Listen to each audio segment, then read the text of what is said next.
woman is an adult female, and the court has made that absolutely clear. I actually welcome the judgment because I think it gives real clarity. It allows those that have got to draw up guidance to be really clear about what that guidance should say.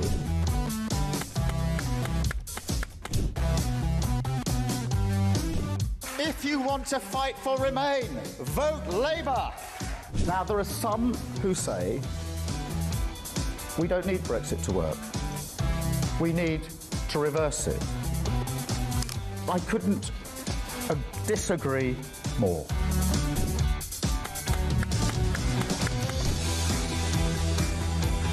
Day after day, there are new allegations of sleaze, of favours, of privileged access. And it's all very well the Prime Minister saying, well, say now, well, I'm paying for it. You've decided to repay £6,000 worth of gifts. Lord Ali is facing an investigation. I wonder how concerned you are that your biggest donor was not fully transparent. Are you saying you made a mistake? It was right for me to make those repayments. Thank you.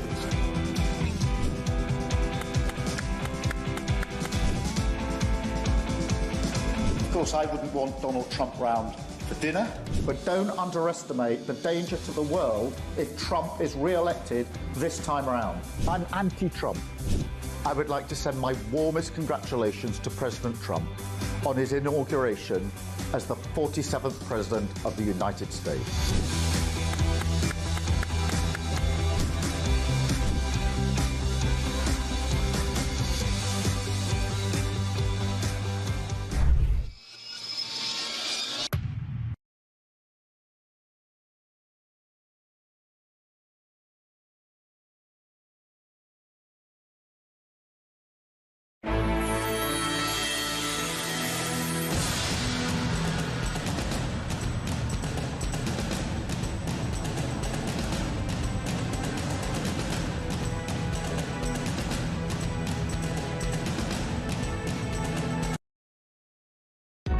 Across the UK, on DAB+, on your smart speaker, on your smart TV, and on your side.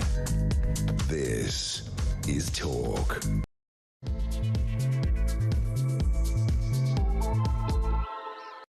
A very, very good morning to you. This is Talk, the home of common sense, with me, Julia Hartley-Brewer. Whether you're listening on DAB+ radio, on your smart speaker, watching on YouTube or your connected device, it's great to have your company. Really appreciate that. Very sorry I wasn't here yesterday. Thank you very much to Peter Colbert. I was at an old colleague and a good friend's funeral, and, you know, these things take priority. But what a news day to miss out on. Indeed, so much to talk about today, particularly in relation to the grooming gangs, but also the Israel-Iran conflict as well. And we're all terribly excited about the trade deal with the US. I know, exactly. But anyway, there is so much to talk about. And coming up in this hour, I'm going to be talking about that review of grooming gangs by Baroness Casey. It was published yesterday and accused public bodies, including the Home Office, local councils and police forces, of covering up sickening evidence of Asian grooming gangs for years, and also shying away from dealing with uncomfortable questions about the ethnicity of rapists for fear of appearing racist. Goodness me, was that news to you? Because it seemed to me that was something we already knew. But the hard-hitting audit on grooming gangs by the Whitehall troubleshooter also warned that asylum seekers and foreign nationals are involved in a significant proportion of live police investigations going on right now into child sex rape gangs. I've certainly been speaking to people in the last 24 hours who suggested to me the problem isn't in the past. Not only is it still going on now, which we already knew, it may be worse now than it ever was. We'll be talking about that. Lots of top guests. We're going to be talking to Maggie Oliver, of course, who's one of the biggest whistleblowers in the Manchester area. But also we're going to be talking to one of the many victims, survivors, about what she makes of the public inquiry that is going to be set up and what it needs to do, what it needs to achieve before it can actually get answers and do something for the victims. Plus, we're going to be talking about the Iran-Iraq conflict, particularly Iran-Iraq, Iran-Israel conflict, as Donald Trump left the G7 summit a day early, but denied claims on social media by Emmanuel Macron, who apparently he says doesn't know anything, but he was working on a ceasefire between Israel and Iran. He insisted that the reason was much bigger. Lots of expectations that the US may join Israel in those attacks on Iran. Plus, We all heard about Nigel Farage and his new Doge team trying to look at government waste when they took over Kent County Council. They've discovered that back in 2022, at least £1,000. OK, not that much money in the big scheme of things, not in one person's council tax for a lot of families.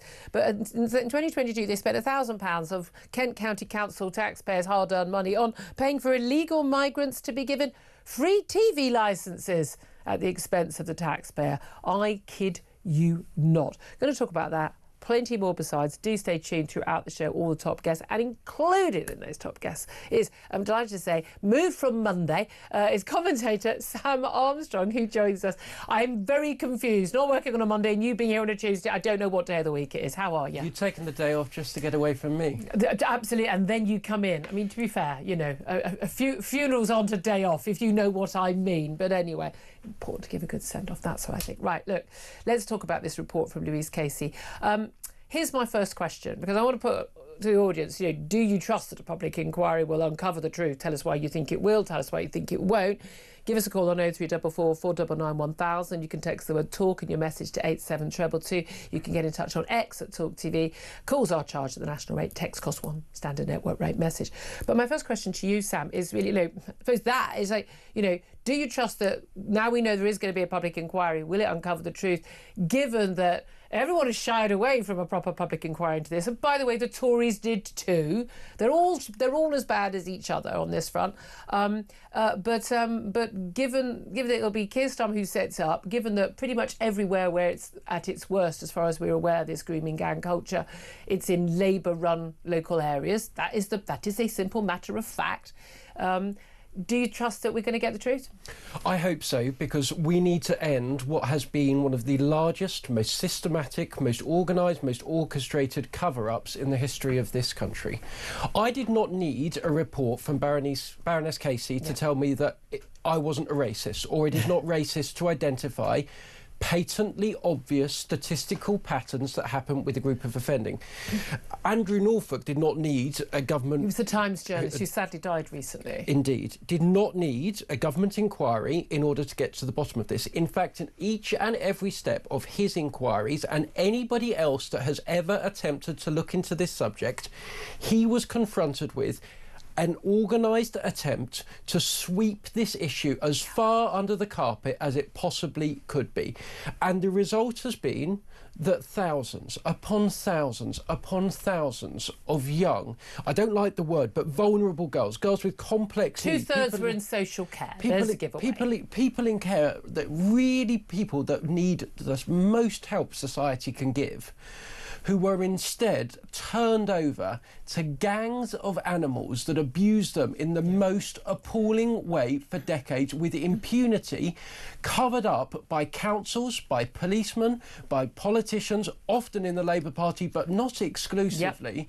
Yep. And there has never been a scandal that has been more glaringly staring us in the face for so long, about which everybody, the media, politicians, the authorities, has shown such a profound lack of curiosity about. Not all the media. I mean, again, all credit to the Times. They were the ones who originally broke this. Daily Mail were writing about this in 2010. People were talking about this, but everyone was being castigated as a racist for, you know, I remember, you know, talking about it on air many years ago when I used to be on another station.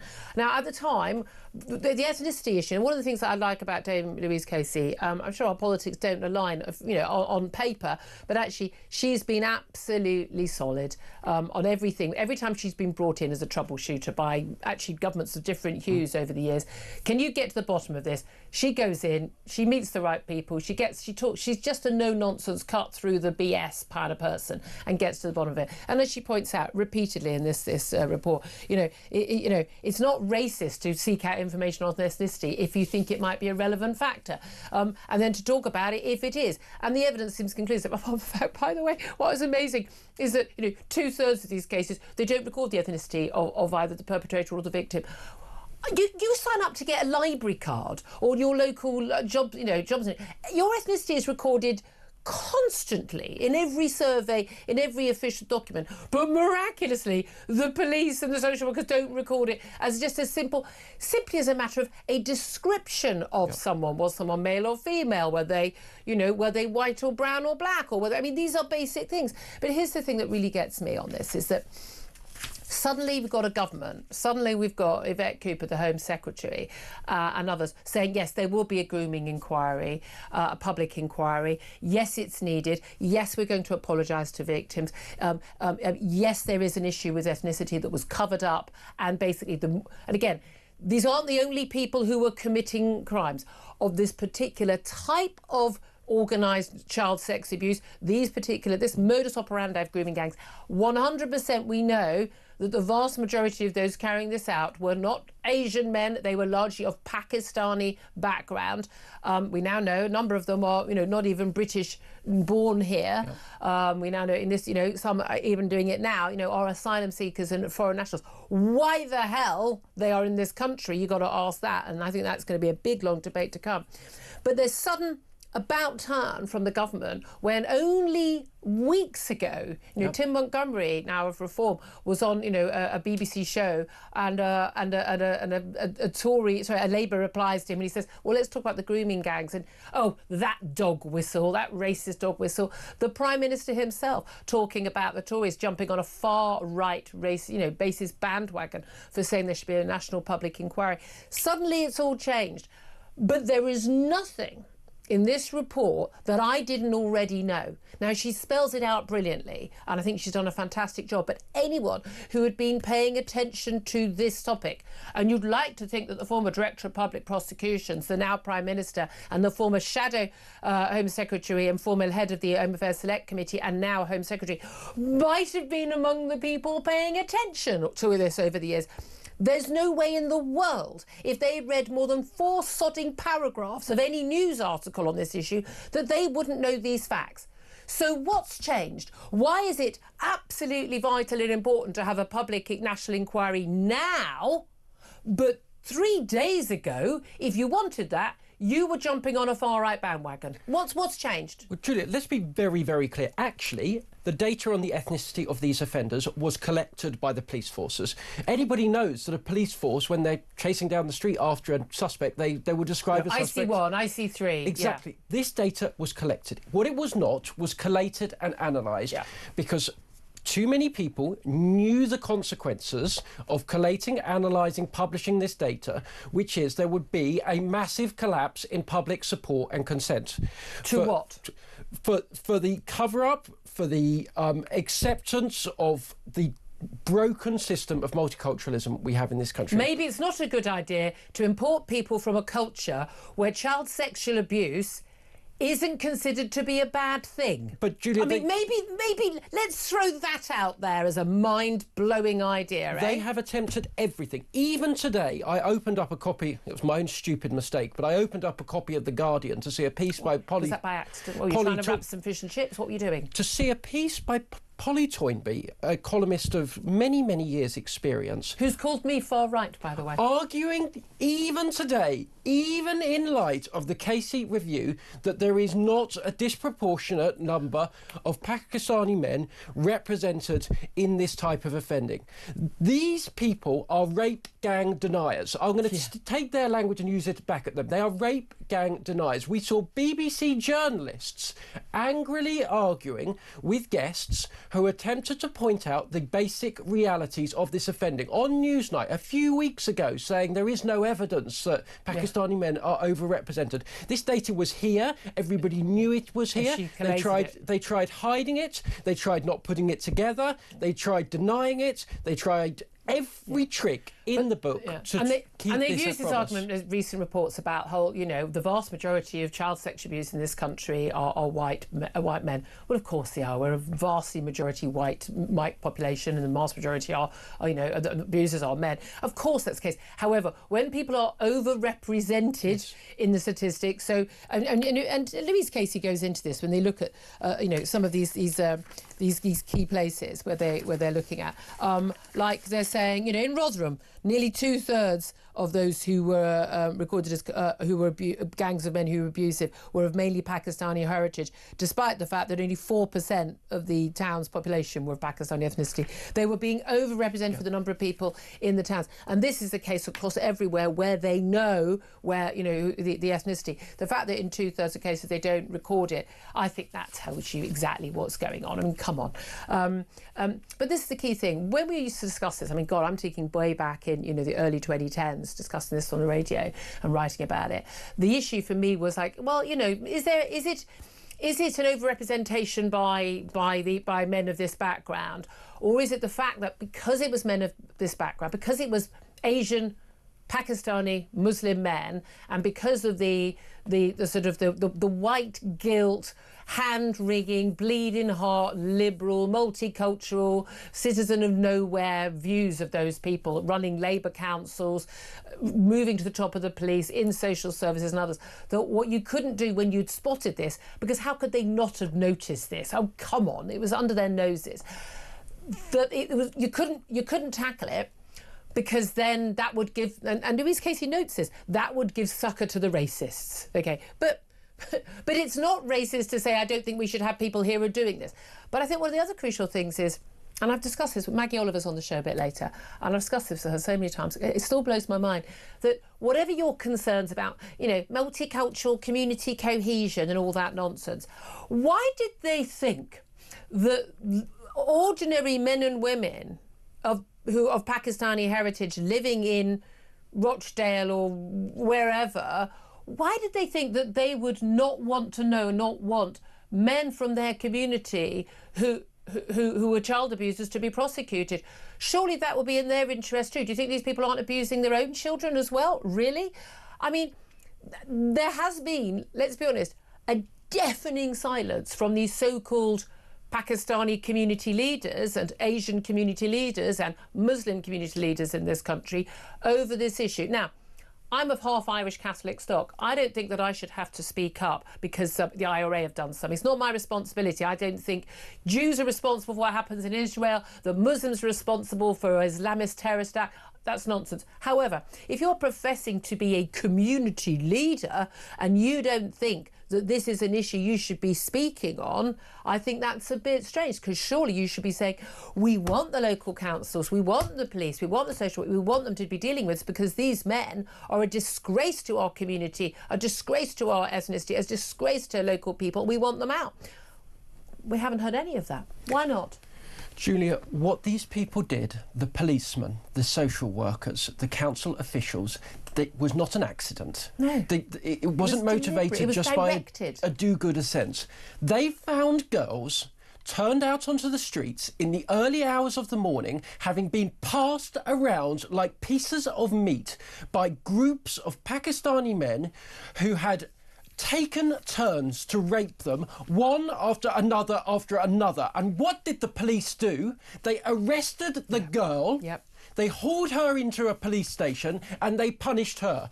They took the same girls from the same houses time and time and time again. What these people did, they knew exactly what they were doing. Not a single one of those police officers, not a single one of those council officials, not a single person at any level, at any stage in the British state or in a position of authority in this country has ever been prosecuted. No, and that's the crucial thing that I want to come out of a public inquiry. And it's something that Maggie Oliver, again, the whistleblower from the Greater Manchester area, that she that she wants to look at. And we talked to her about her crowdfunder before, where trying to actually get team of lawyers. Literally, we're going to go in, we're going to go prosecute these people.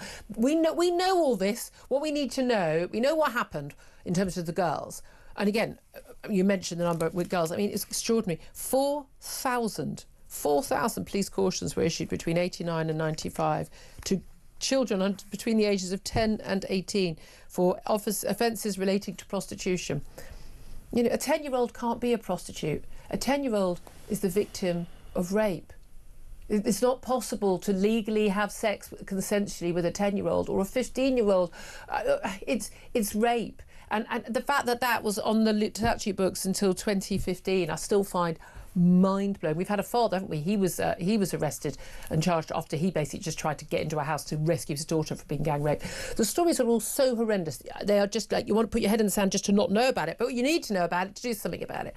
But I suppose the thing that just really, really I find really difficult is the fact that these people did this, and there's been this cover-up. And I think the most important thing to come out of this is not everyone hand-wringing. I don't think the grooming victims want apologies and things. What they want is the little beep, beep, beep, beep, beeps who gang raped them and abused them and plied them with drugs and with drink and beat them and, you know, and tortured them.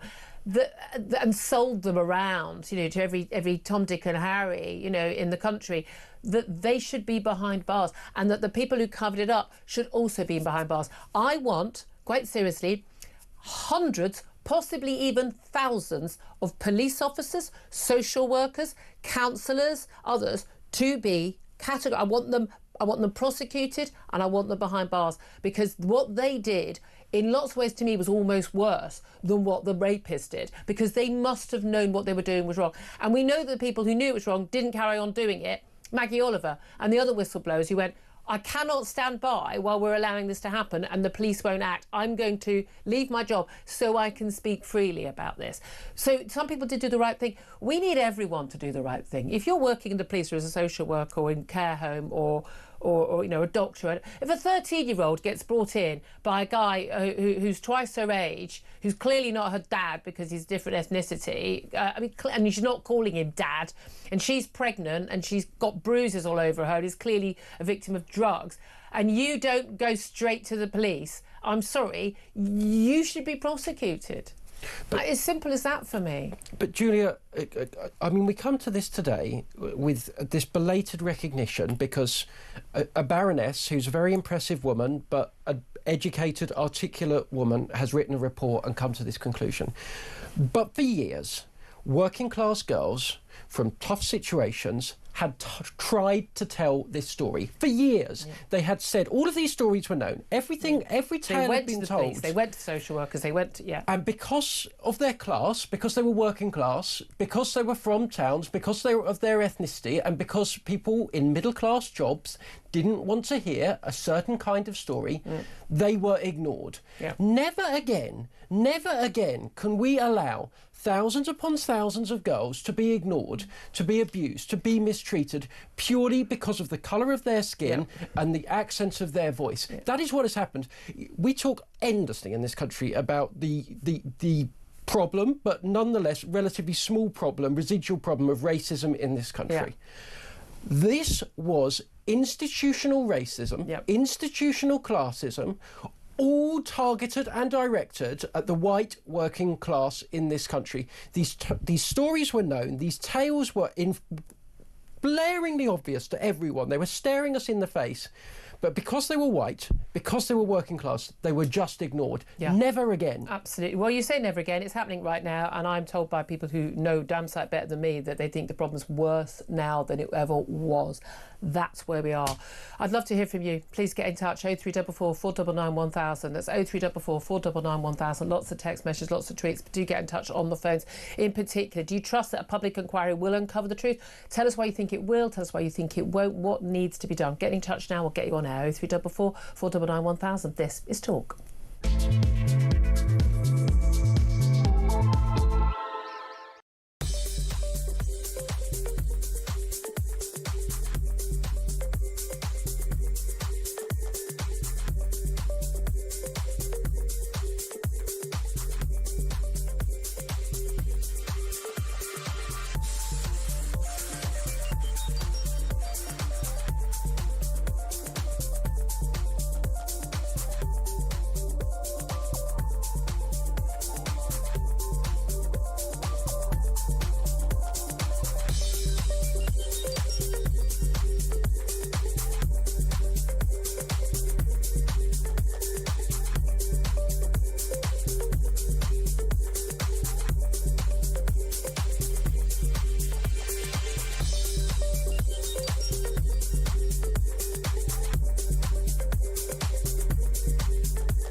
these perverse scientists are working on developing nuclear weapons to destroy the Jewish state and, for that matter, the rest of the world, because Iran, that has intercontinental ballistic missiles, plus nuclear warheads. Right now, enough uranium for 10 nuclear warheads is a menace not only for Israel, but for the whole world.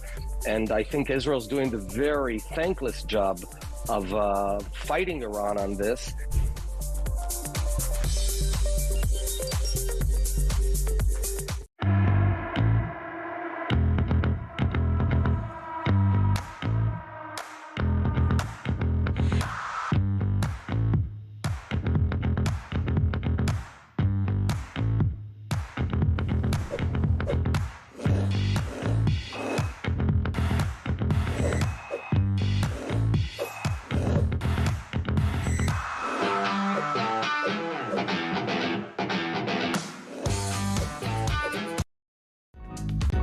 Across the UK, on DAB+, on your smart speaker, on your smart TV, and on your side.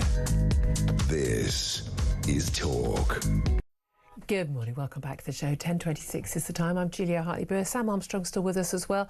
Just to let you know the breaking news coming out of Canada, I still think. Donald Trump has been speaking to reporters on Air Force One just as he left on the plane to head back to Washington, leaving the G7 summit a day early. And he said he's not looking for a ceasefire between Iran and Israel. As remember, this is what Macron had said, that he was leaving the G7 to go and work on a ceasefire between the two. And he'd already put a message on his own social media, Truth Social, to say, look, no, I'm working on it much bigger than that. Macron's got it wrong. He said, but we're looking for better than a ceasefire in Iran. That's what he said. We're looking for better than a ceasefire in Iran. So either that is an end to hostilities and, I don't know, complete capitulation from Iran, which looks like where we are, although, of course, we have seen bombing, ongoing bombing even today on the 5th day of that conflict of Iran into Israel as well. But certainly the Israeli ability to take out completely, would appear, Iran's defence capabilities in the air has been quite extraordinary. Again, fascinating to see how many Iranians have been cheering the Israelis on in that conflict. We'll talk about that a bit later, but all focus really today is on that grooming gang report published yesterday afternoon from Baroness Louise Casey. She doesn't pull her punches. I think we would have known she wouldn't. It's fascinating, though, given that we knew she wouldn't pull her punches. Strange that Keir Starmer thought he needed to get a report from her to know whether or not he would have to have a public inquiry, national public inquiry into the grooming gang scandal, because there was no way in the world that anyone who paid any attention to this wouldn't call for that. Well, we're going to be talking to Maggie Oliver, who's one of the key whistleblowers in this and a victim as well of grooming gangs later in the show. But I want to hear from you, 0344 499 1000, whether you trust that a public inquiry will uncover the truth. Tell us why it will, tell us why it won't. Let's go to Tarquin, who is in London. Hello, Tarquin. Hi, Julia. How are you? I'm all right. What do you want to say? Irish? You're half Irish? Half Irish stock, yeah. Happens to the best of us. Wow, no wonder you get that fiery rebel spirit. That's what it is, yeah. What do you make of this? Come on. Yeah, what I think is I'm very concerned. I've just heard, I think it might have been on Mike's show this morning or earlier, that in 2005, under Tony Blair's new Labour government, they passed an act called the Inquiries Act. Have you heard of this, Julia? I'm trying to think back, but... Well, no, you don't need to, because I'll tell you what I've gleaned from the gist of it is the Inquiries Act, as passed by a previous, new Labour, was that any finding from an public inquiry, is not legally binding to be implemented. So unless they repeal this act first thing Monday morning and it goes sway. No, I don't think you should. No, I thought you were going to say that one of the issues is when we had post-Maxwell, didn't we? That basically anyone who's accused of anything gets like 6 months for their solicitors to respond, and that's what delays everything. That's why these things always take 10 years. No, I think it's still up to governments. We get to hold governments to account. That it's their choice. There may be a recommendation that's not a good recommendation, and they shouldn't inquire. And anyway, by the way, even when they accept recommendations, the Tories accepted recommendations of Baroness Jay's inquiry into sort of widespread, all the different kinds of institutionalised, sexual abuse, and not a single one of them has been implemented yet. Mm. I think the public confidence in this is just, it's already at rock bottom on every other score, whatever. I just don't think the public are going to believe us, that it is going to be some sort of gaslit whitewash, that they're not, because it's not going to be effective in any time. I mean, all these wonderful young women have come on this morning and just telling, and to modify it, it's not rape gangs, it's gang rape gangs. It's it's the lowest bestial nonsense you could ever actually. I think that's why a lot of people don't want to, it's just too awful. And I think a lot of people just feel like they don't want to know that people are capable of this, but they are, and it's happening today. If there is a public inquiry, as we expect there will be, national public inquiry, what could it achieve? What do you think it could achieve? What purpose would it serve? Angela Rayner, like, transparency. Yeah, let's see some in action, man. Do you know what I mean? She's just complete full of hot air, that woman, and loads of other, the new Labour sort of mantra. Transparency, Julia. Do you know what I mean? It's just like, yeah, well, let's do it. Let's see it, because the public have had enough of the Uniparty and the blob who's going to knacker anything in any way. Do you know what I mean? It's just like, we've had enough out here in the real world. Do you know what I mean? I agree with you. I think that you said the blob is a huge part of the problem, and certainly it was something that Dominic Cummings did an interview a while back, which we played yesterday, where he talked about how, there'd been an effort by councils to try and stop when he was at the Education Department with Michael Gove, that, basically to stop any sort of, investigations and things. And it goes all the way to the top. Thank you for that, Tarquin. Robert is in Hertfordshire. Robert, what do you want to say? What I'd like to say is I've got no faith in this inquiry. Nothing will be done. But it's the same. It'll be the same as the Post Office and Baby P. The trouble is, some of these people who were in power, councillors and police, they was middle ranking then. Now they are high ranking. Yep. Okay. Well, they're MPs now, even in one case. You know what I'd like? Yeah, I've done a bit of research, and because I really do rate you as I think you're absolutely cutting edge. Get a top Muslim on your show and question their faith, because their faith is they think it's perfectly. Once a young girl reaches puberty, that is the Islamic teaching, yeah. And look, and we see this in many Muslim majority countries around the world where girls are married off at an age that we think they should be playing with dolls still. I mean, I know it's something that needs to be discussed, and people can't just say, oh, you can't talk about that. Well, we can talk about anything we darn well want to. You're going to call us racist and bigoted anyway. But we need to talk about that to protect the girls in those communities. Well, it wasn't so long ago. They wanted to bring out a blasphemy law. So, in other words, look, if they're following a prophet who was a paedophile, I don't care. Sorry if I upset people. No, but you've got to remember that was kind of how things were in many societies at that time. Okay, so Have they brought out a new version of the Quran then? No, they haven't. Most Muslims would not be paedophiles, okay? So, I didn't say that. No, I didn't say you said it. I'm just saying, so I understand. The biggest problem with Islam, there hasn't been like a reformation. There hasn't been a sort of an updating to sort of more modern views. That is certainly, and I couldn't agree with you more on that. I'm not shutting it down. You can say anything you want. I'm not shutting it down. I'm just saying I don't want us to get sidelined into what we need to talk about is the criminality. Whoever does it. And the point about this was the reason it was allowed to carry on, because there are other white gangs, not in this particular modus operandi, white gangs, child abuse, but when they're found out, there's no one worries about trying to shut that down, unless it's a cover-up from on high. But these guys weren't shut down and weren't stopped because of the ethnicity and the religion of the perpetrators. That's the biggest issue. That's what we need to talk about and get that over and done with. Robert, thank you for that. Just a quick word from Sam before we go back we're going to get a break, then we're going to talk to a shadow Home Office Minister. But I mean, the Uniparty, the blob, the ability of this inquiry to actually get anything done. I mean, do we need to uncover any more? I mean, what we need to do is have action, like the National Crime Agency looking at cold cases that have been dropped. That, to me, is more important.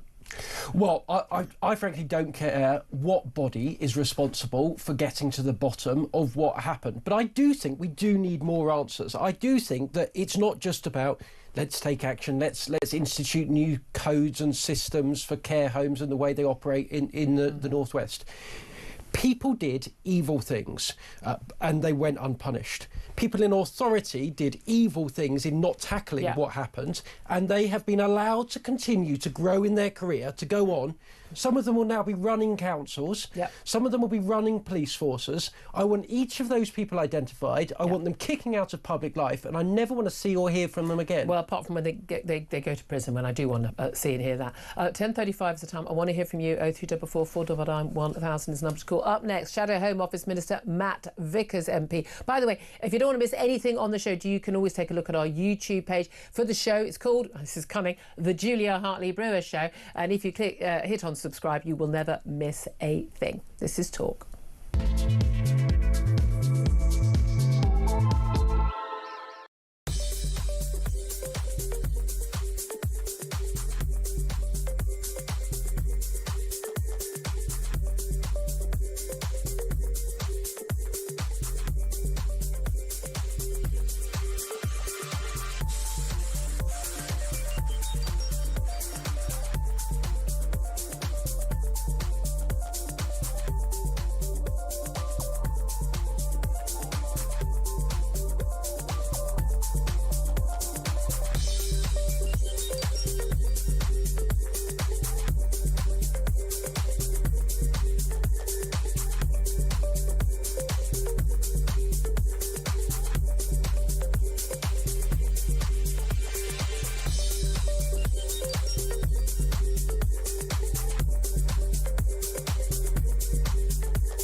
Across the UK, on DAB+, on your smart speaker, on your smart TV, and on your side. This is Talk. Good morning, welcome back to the show. 10:38 is the time. Let's go straight to our next guest, Matt Vickers, Conservative MP, Shadow Home Office Minister, who joins us now. Very good morning to you, Matt. Good morning, Julia. Thanks for joining us. Look, there's no doubt at all that this grooming gang's report by Louise Casey, Baroness Casey, has absolutely, changed things massively in terms of what is going to happen. We're going to get a full national public inquiry. We're told it may well be limited to 3 years. I'm not quite sure how the Home Secretary is able to do that, given the legal rights of those who are named and shamed in any report to their solicitor's advice on these things. But do you think that anything has changed in terms and will change if we do get this national public inquiry? What difference is that going to make to the victims now and the victims of yesterday? Well, I think the victims need to be heard first and foremost. There's an opportunity for them to be heard for some of these things that, less than a year ago, we were talking about 5 cases in a report. We're now talking about 50 towns, 50 different towns across the United Kingdom where this has gone on. It's horrendous. We need to see exactly what's gone on. We need to learn the lessons from it. We need to hold those people in authority who've turned a blind eye to this to account. Apparently not one single person has been convicted of any of that, of turning the blind eye, of covering this up. That needs to happen. But we also need to make sure that it can never, ever happen again. It's happening right now. I'm sure it is. It's devastating, though, isn't it? We need to learn the lessons. We need to make sure when you hear the testimony from these young girls and what they've gone through, it is absolutely horrendous, horrific. It is horrendous, and we knew this in 2010. I've been talking about this for since 2011 on air, and I had a radio show then. You talk about learning lessons. I've got to be honest, whenever we have a report into anything, and we talk about it on this show, my audience, quite rightly, like me, laugh our heads off at the phrase, lessons will be learned. They never have been, they never will. You lot were in power from 2010 onwards. This was on the front page of the Times, the reading of the great and the good. Nothing done about it. You in power all that time. We had the report from Baroness J into the widespread independent review into abuse. And it was only a tiny, tiny bit on this sort of grooming gang phenomenon. Again, all the recommendations that were made, Not one of them was implemented under the Tories. It's a bit rich for you guys, and indeed your party leader, Kemi Badenoch, to try and play politics with this yesterday when you lot did sod all the time you were in office. I don't think that's necessarily representative of what's gone on. I mean, tell me what you did. Of course it should have been done. No, tell me what you did in office. Tell me what the Tories did from 2010 to deal with this problem. Well, I wasn't here in 2010, but since I was here... You're representing your party right now, yeah? I mean, you were alive in 2010. You were an adult in 2010, yeah? Since 2010, Tories were in power for a very long time, right? I'll tell you what the Tories did. I've been a Shadow Home Office Minister for, a year. But actually, I'll tell you what they have done. There was that review that went on. It was about child sexual exploitation more widely. It wasn't the Home did on grooming gangs at all. Because the level and the scale which has been exposed recently is off the charts. No, we've known most of this already. I didn't know that there was... Well, you should have been paying more attention then. Maybe if I was a minister in government, I would have been able to... I'm not a minister in government, and I know about it. I read the same newspapers as you. I've been devastated by the stories. What the previous government did do was that it had that first review. It then formed the Grooming Gangs Task Force, which has identified 500 victims, 807 victims now in a year. It's identified 807 perpetrators. It's identified more than 4,000 victims, protected them, made sure they had the support that they need. That was a step forward. Yes. The one thing about government and about Parliament is that everything takes so damn long. Today we'll be voting on measures in a bill that was brought forward by the last government as the Criminal Justice Bill. It's measures that came out of that report to create specific offences in order to be able to deal with these people in terms of legislation. Too little, too late. Well, I mean, there are things like change. There are changes in the law about, like, automatically, people being charged with a rape men being charged with rape if they're having sex with a girl who's under 16. Don't charge the girl with prostitution. It's not possible for her to give consent underage. Things like that. These men were known to be committing these crimes. They could easily have been charged. They weren't. And look, you talk about needing to stop the people who turned a blind eye. Absolutely, I get that, and I give you fair enough. The Grooming Gangs Task Force, but it was very late in the day that was actually set up. And again, Keir Starmer, the then DPP Director of Public Prosecutions, he did take some action to try and, reopen some of these cases and to make sure these cases were pushed. But nevertheless, we know that there's been cover-up and cover-up after cover-up and cover-up by police, by local councils, largely, it must be said, Labour local councils. But an abject failure by the Conservative government for years to deal with that. Well, I mean, one of the problems is that we let local authorities look at their own problem. The people who were covering it up, we were asking them if they wanted to undertake an inquiry. That was ridiculous. This national inquiry is going to allow those people to be dragged, kicking and screaming, to be held to account, to be asked the questions, to be forced to act upon them. It's the right thing to do. And actually, but it was the right thing to do 10 years ago. It was the right thing to do 6 months ago, and apparently anybody who was saying it was on a far-right bandwagon. It's balmy. I mean, we were meant to have a vote on this on Wednesday night in the chamber. That's why all of a sudden it seems to have been released very quickly to avoid that, to avoid people being held to account. All of a sudden, OK, we're going to go with it. How can something that is a far-right bandwagon to Keir Starmer all of a sudden be entirely the way forward? It's absolute abject hypocrisy and obscene, and I'm embarrassed for them, and they should be ashamed of themselves.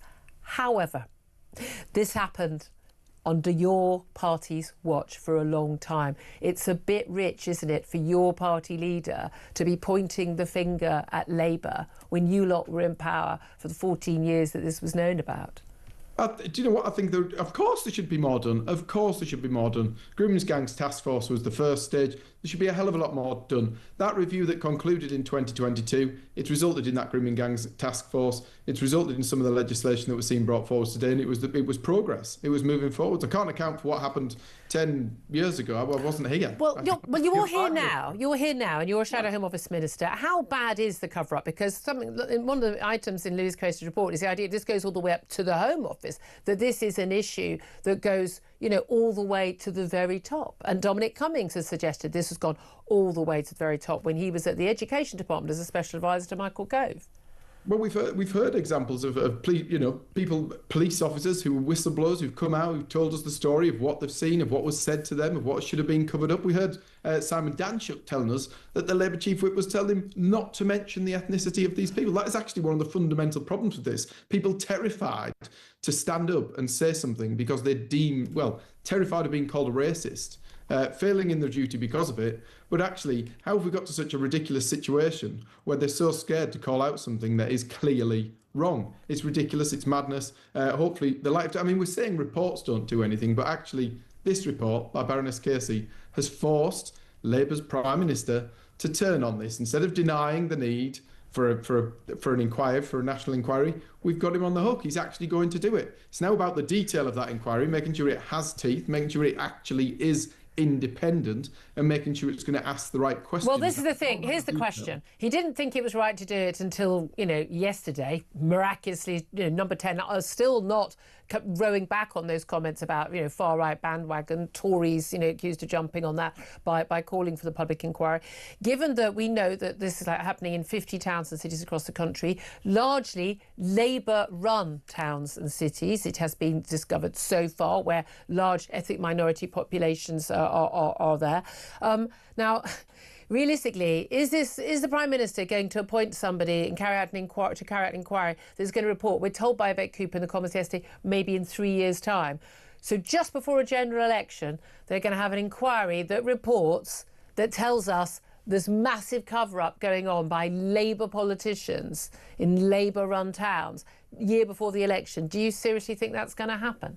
I think we've got to hope that it can happen. We've got to do everything we can in here now to scrutinise who's on that inquiry, who is leading that inquiry, and also try to bring the thing about a bit quicker. These things go on for years and years. You get solicitors involved, and the justice disappears because some of these people die by the time they get. We saw it with the post office inquiry. People aren't here actually to see justice and see it happen. We need to get on with this. We need to get on with it quickly. We need to hold the government to account about who is involved in that inquiry. And it reporting after the next election, well, that's just madness. It's kicking the can down the road if you allow these things to go on for that long. Don't we really just need, say, public call out? Every single victim, the families of victims, the friends, anyone who worked and wants to now be a whistleblower, anonymously, put your information in. Tell us the name of the social worker. Tell us the care home you're in that no one did anything when you were turning up at 4 a.m, drugged and bloodied after being gang raped for hours by random men. The names of the police officers. When did you report that crime? With the hospital you went to when you had to get an abortion, when you went with a 50-year-old bloke who clearly wasn't your dad and no one reported it. We want all of that. Give that information, everything you can think of, anything evidence you've got, put it in, and then we get the police. We hire God knows how many more, and we get them, and we get those people. Wouldn't that be more use? Well, that is what we'd hope the inquiry would do. It will create an opportunity for people to have their voice heard. The horrendous part of this is we talk about people not reporting things. There probably is a hell of a lot of this not reported, because when you went to the police and they turned the blind eye on you, when the people in authority who were looking after you when you were in care were kicking you away, well, what would we expect? Of course, it's going to be amount to uncover that hasn't been yet uncovered. And that's why I think this national inquiry is the first opportunity to do that. OK, right. Really appreciate you joining us, Matt Vickers, Conservative MP, Shadow Home Office Minister. Just to let you know, Baroness Casey is currently appearing in front of the Home Affairs Select Committee of MPs in the Commons, and she has said she is fairly sure that grooming gangs are still active in the UK, and that from the evidence she saw putting together that report, that it is clear it is still happening. We already knew that, didn't we? Sam Armstrong, Matt Vickers wasn't in government at that time when this was happening. He wasn't in a position of power. I hold the Prime Ministers and the Home Secretaries to account for this, Justice Secretaries and others. But at the end of the day, it's a bit rich for the Tories to have a go at Labour. Labour have been appalling on this. They've been massively appalling on this. But I just don't think the Tories are much better. Well, I tell you what the Tories didn't do, and I think that it does need to be taken into account. They never stood up, you never saw a Conservative Prime Minister stand up and say that it is a far-right dog whistle to talk about this issue. The actions of Keir Starmer have not just been to be passive or to do too little. It is to actively stand in the way of justice for these victims. He hasn't apologised. I agree with Kemi Badenoch. He does need to come before the House of Commons, before the country, actually, and say, do you know what? Hands up. I hadn't realised the scale of it. But I see, again, that would be a lie, because he did know the scale. It's impossible for him not to have known what was going on. So nothing has changed. That's the thing. My thing is, I'm so fed up with the media being obsessed with what words people use. Shout your hurty words at me. I don't care anymore. But at the end of the day, this is about saving girls from being gang raped. There are girls right now, today, who are being picked up from their care homes or outside their school gates by men twice their age who they think are their boyfriends, given drug and drink, and they are being taken to another town, or to some horrible manky house somewhere in the, the outskirts of their town, where they are going to be gang raped for the next 12 hours and beaten and tortured and then returned and then brought back again the next night. I don't care about hurty words anymore. I care about whether those girls are going to be safe.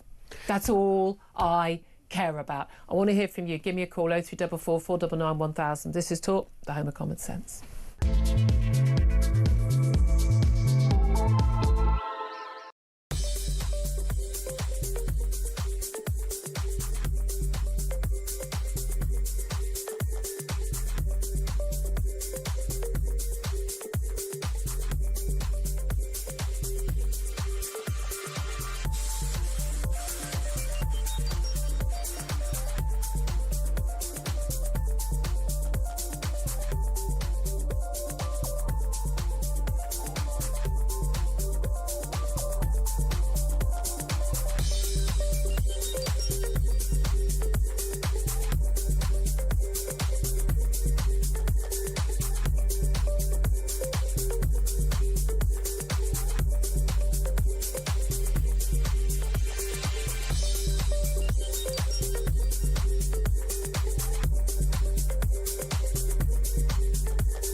I think the boycott of those two ministers by the UK is unacceptable. Israel's a democracy, a liberal democracy, fighting for security and fighting for the security of the world. They've said some very unpleasant things, have they not? They have. They've said idiotic, stupid things, and I'm on opposition. I do not think they're wonderful ministers by any stretch of imagination. So what? Even politicians have the right to say stupid things, but you don't boycott them for that. You don't boycott them. You don't boycott your own allies.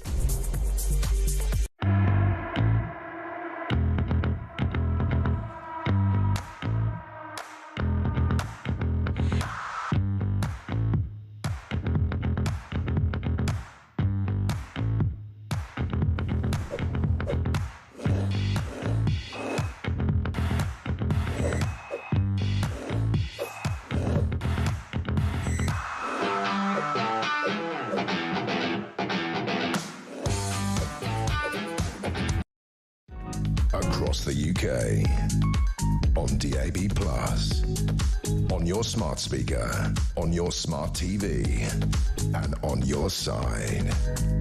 This is Talk. This is Talk, the home of common sense. 10:54 is the time. Let's get straight to our next guest, who's a public policy specialist, Lucy White, and joins us to talk about, the latest madness on migration. A very good morning to you, Lucy. Hi, Julia. Good morning. Apologies, we haven't got too much time. I do apologise. Asylum seekers and migrants obviously implicated a lot in some of the new grooming gang cases, which was an interesting point that Louise Casey made in her report. But let's talk specifically about Keir Starmer, who's been rather widely ridiculed for boasting of his world-leading effort on tackling illegal migration, despite this record number of people crossing the Channel. I mean, is he losing his mind? Yes, Julia, it's just embarrassing at this point. He's just national embarrassment. And so if we look at the figures, from the year ending March 2025, there were 44,000 illegal migrants that entered our country in a year. That's 846 illegal migrants per week. And Keir Starmer is in Canada at the G7 talking about the need for innovative solutions to smash the gangs. Well, I have a policy proposal for him, which is this. If you stop the incentives of illegal migrants to come to the UK in the first place, there will be no demand for them to cross. And that's the boat. what the French have been saying for years as well. We're a soft touch. We offer, you get your house, you go, and it turns out also you even get your free TV licence. According to Reform, they've been carrying out this Doge-style sort of waste-buster thing at Kent County Council they've taken over. And they found that in 2022, now it's not a large sum of money, but, take care of the thousands and the millions will take care of themselves. In 2022, at least £1,000 was spent by Kent County Council paying small boat arrivals TV licences for them. They get free TV licences. I mean, this is mind-blowing. Yeah, it's almost like you couldn't make it up. So we just need to stop all their incentives so that they don't come here. And it's really important to remember, and I keep saying this, they are not fleeing a war-torn country. Exactly. They are fleeing France. Yeah. So as long as we cut our incentives and our cash benefits and our trampolines and cinemas and, TV licensing, maybe they will stay in France. And that means that they won't be paying the gangs to cross the channel. Exactly. That's how you smash the gangs. It is. I mean, it is that thing. These still sums, because people will sort of laugh and go, "Oh God, it's just TV." Like, well, of course, if they're in this accommodation, you have to pay for. Well, they don't pay a TV licence for some single mum, who's left a domestic abusive situation with her kids and has moved in somewhere. They don't pay for the TV licence then, or indeed for quite a lot of very elderly pensioners on low incomes. Oh, but some young bloke who's got on a boat. And here's the thing. I know the price has gone down a lot. That's the free market economy working. But, 1,500 quid to get on a boat. You've got to spare 1,500 quid. You can probably afford your own TV licence. Well, precisely. So there's either two ways in which these illegal migrants have £1,500 across the channel. One is that they've stolen it. And if they are stealing money, we certainly do not want them in our country stealing here. Yep. And two, if they have savings somehow of this money, they're clearly not the poor, poverty-stricken migrants. In fact, they are just economic migrants. These are not asylum seekers. Yeah, I mean, that's the thing, isn't it? This is kind of exploding in Keir Starmer's and the Labour Party's face, because this is something they're dealing with only because they're drag kicking and screaming into having to make promises in the manifesto. Smashing the gangs. Not working very well. Funny that. Chatting to Emmanuel Macron and getting a deal with Brussels. Funnily enough, not working very well. And it's all come as a bit of a surprise to them that it's pretty hard. But at the end of the day, Tories didn't deal with this. Labour aren't dealing with it. I would wonder how Reform, if they were the next government, would actually be able to deal with it, frankly. Because we are talking about some fundamental changes we're going to have in place in our laws. Absolutely. Well, I believe that it's got to the time, and I genuinely do believe this. It's got to the stage where the British people have had enough. A reckoning is coming. We have sat here for years dealing with the dire consequences of mass migration, and now there is an awakening. It's going to be like an earthquake. The British people will take this into our own hands. We've had enough. If the government can't do it, we will have to do something ourselves. Yeah, I think you're right. I mean, it's worrying, but I think you're right on that. Lucy White, public policy specialist. Sorry for it was such a short time. Do come on again. But Sam Armstrong, I think this just making a very good point there about there has been an awakening. It's again, you can shout racist and bigot over the grooming gangs or over mass immigration or mass illegal immigration through the boats and the lorries. But at the end of the day, people have woken up to it. They're not happy about it and they want something done about it. And if this government won't do anything about it, well, the Tories didn't, you're out. Labour don't do anything about it, which they won't, you're going to be out as well, because the British public are saying enough's enough. We have reached boiling points. The public can see it now in every town, every city, on every corner of this whole country. It is everywhere. And actually, politicians can do the bold things. They need to change it. They can pull out the European Court of Human Rights. They can get these courts to work properly. They're not, because they are continuing to prioritise their popularity at Islington dinner parties over doing their job, which is to represent the public. Yeah, and do the right thing. And again, you can't be concerned about grooming gangs and still have mass uncontrolled legal or illegal immigration. You just can't do it. I do want to hear from you on all the topics we're talking about. We're going to get to Iran and Israel at some point later on. Well, actually, in just a few moments, we're going to be joined in the studio by the wonderful Maggie Oliver. She is not late to this horrific story. She's the whistleblower on the Rochdale grooming gang case. What does she make of the Casey's report and a public inquiry? That's up next. This is Talk.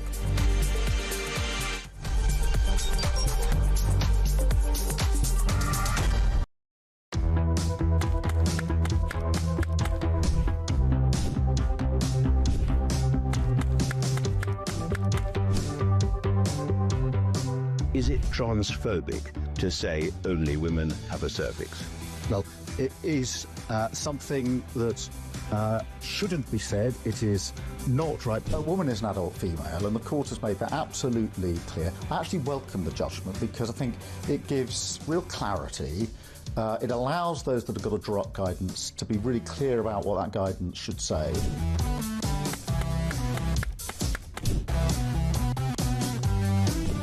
If you want to fight for Remain, vote Labour.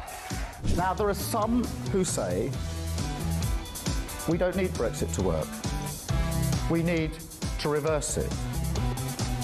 I couldn't disagree more.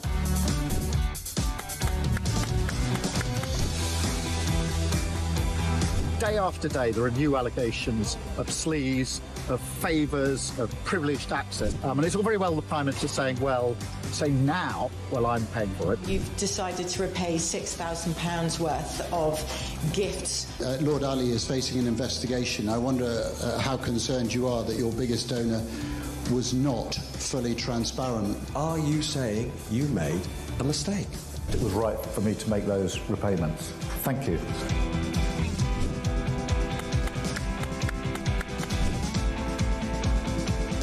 Of course, I wouldn't want Donald Trump round for dinner, but don't underestimate the danger to the world if Trump is re-elected this time around. I'm anti-Trump. I would like to send my warmest congratulations to President Trump on his inauguration as the 47th President of the United States.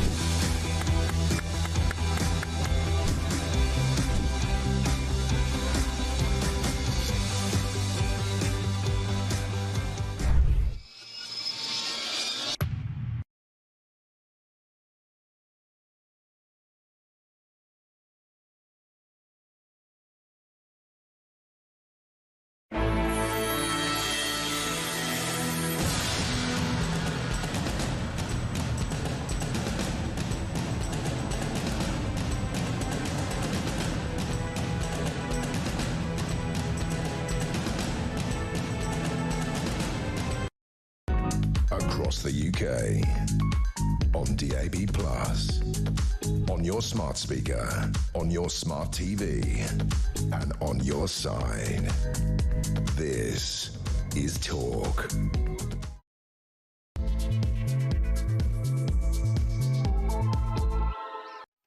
A very, very good morning. Welcome back to you. This is Talk, the Home of Common Sense, just coming up to 3 minutes past 11 o'clock. And whether you're listening on DAB Plus Radio or on your smart speaker watching on YouTube, your connected device, it's great to have your company. I'm Julia Hartley-Brewer. And as I say, it's great to have you join us. So many top guests on the show talking about, well, you know, the biggest story of the day, the review of the grooming gangs by Baroness Casey, published yesterday, accusing public bodies, including not just local councils and police forces, but even the Home Office, of covering up evidence of Asian grooming gangs for years, shying away from dealing with the uncomfortable questions about the ethnicity of rapists for fear of appearing racist. Was there anything new in that, though? And why has the Prime Minister suddenly changed his tune and agreed to have a public national inquiry when only a few moments ago anyone calling for that was jumping on a far-right bandwagon? Also going to be talking about the Iran-Israel conflict. This as Donald Trump has left the G7 summit in Canada a day early. He denied claims that he was working on a ceasefire between Israel and Iran. He says the reason for his departure back to Washington was much bigger, raising expectations the US may indeed join Israel in attacks on Iran, apologies.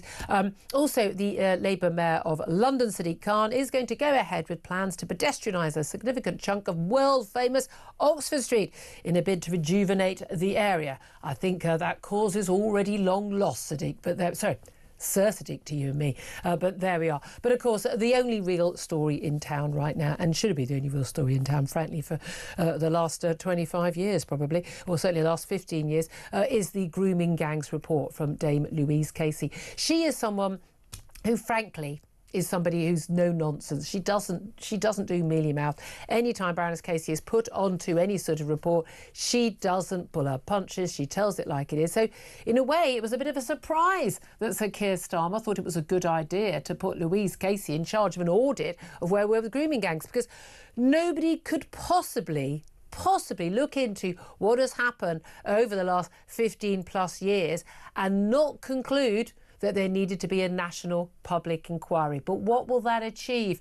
Do you trust that we'll actually get justice for everybody? What will it do to uncover the truth? And what do we do with that truth? And hey, don't we already know the truth? What are we going to do about that truth? Give us a call on 0344 499 1000. That's the number to call. You can text the word talk in your message to 87222. You can also get in touch on X at talkTV. Calls are charged at the national rate. Text cost 1, standard network rate message. Now, joining me in the studio, I'm delighted to say, the whole show's commentator Sam Armstrong. Very much appreciate that. And I'm delighted, I'm sure you will be also, to know that Maggie Oliver has also joined us in the studio. She's a former detective constable with Greater Manchester Police and, of course, a whistleblower on the Rochdale grooming gang case. When we talk about police covering up these horrendous crimes, not Maggie Oliver. She was one of the police officers who went, I need to leave my job, give up my livelihood and the career I love so that I can speak out on this, because there is such an awful cover-up going on. And Maggie Oliver, we salute you once again for your amazing work there, running a fantastic charity now,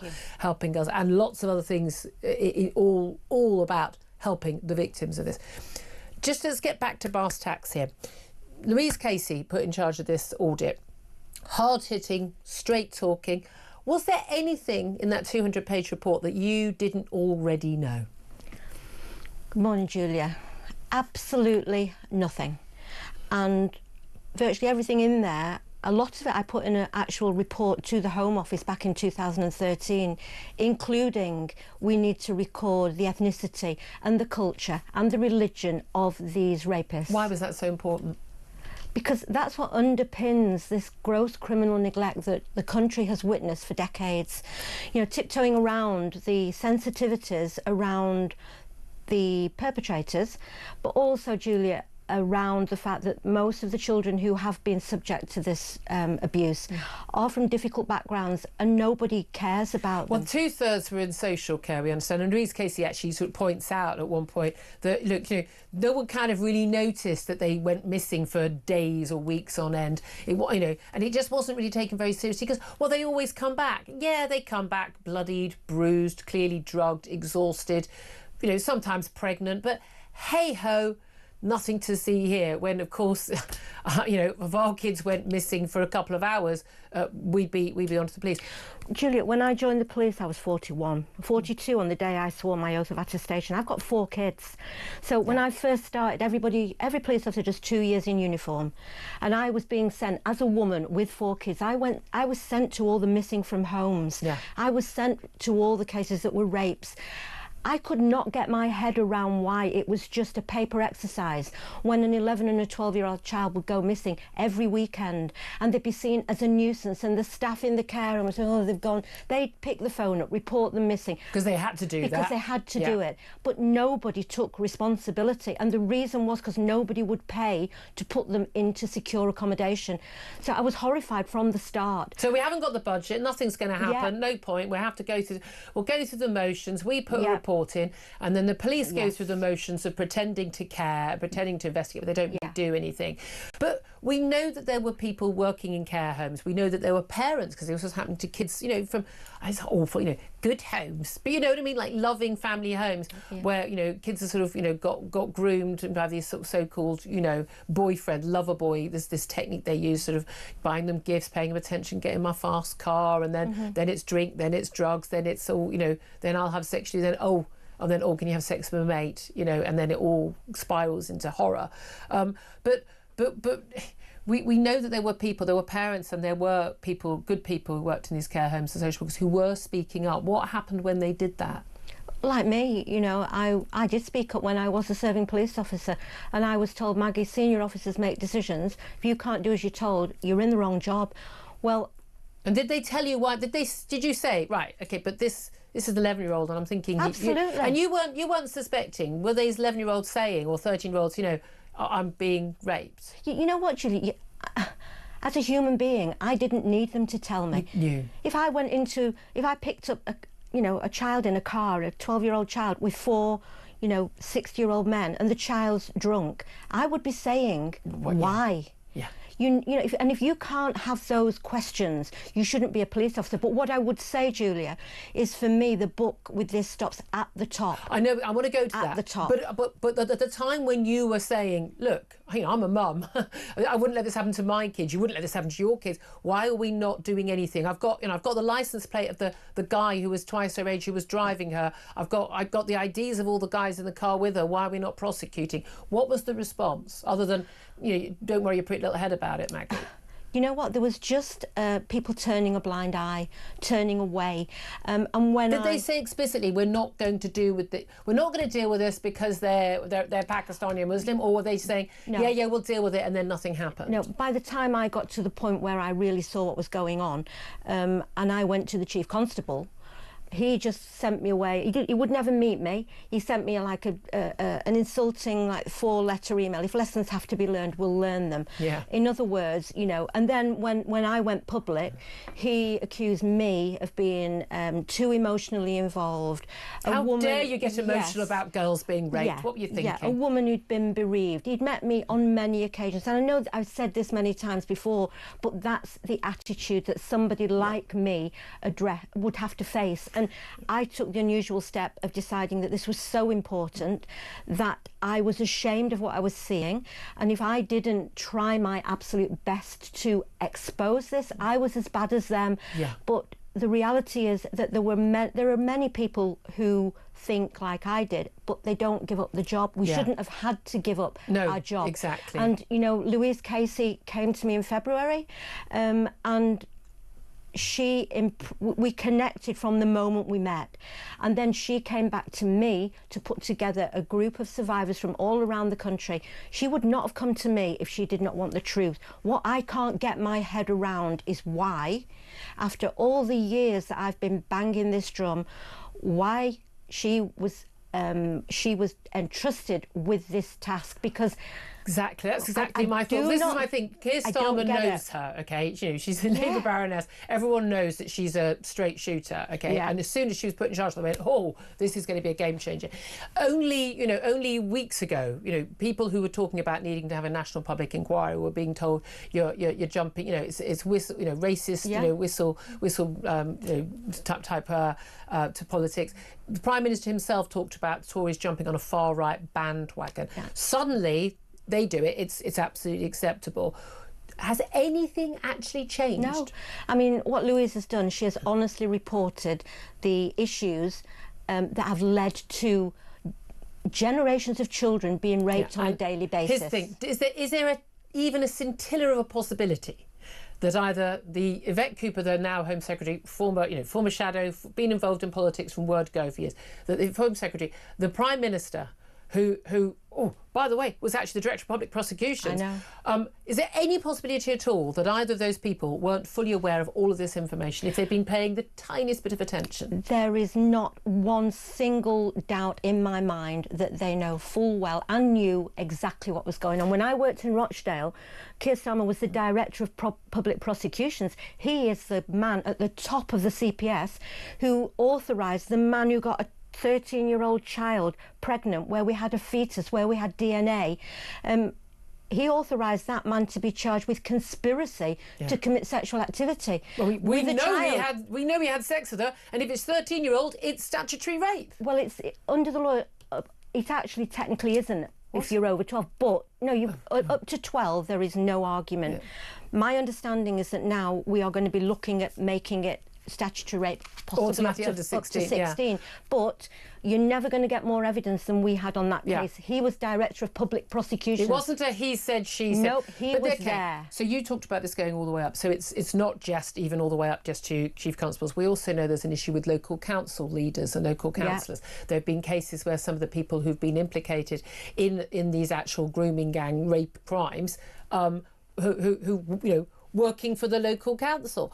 We've got some MPs now who are council leaders who are possibly involved with cover-ups as well. No doubt they'll be, I hope they are, certainly called before any public inquiry that comes forward. How high up do you believe this goes? And what were their motivations to cover up?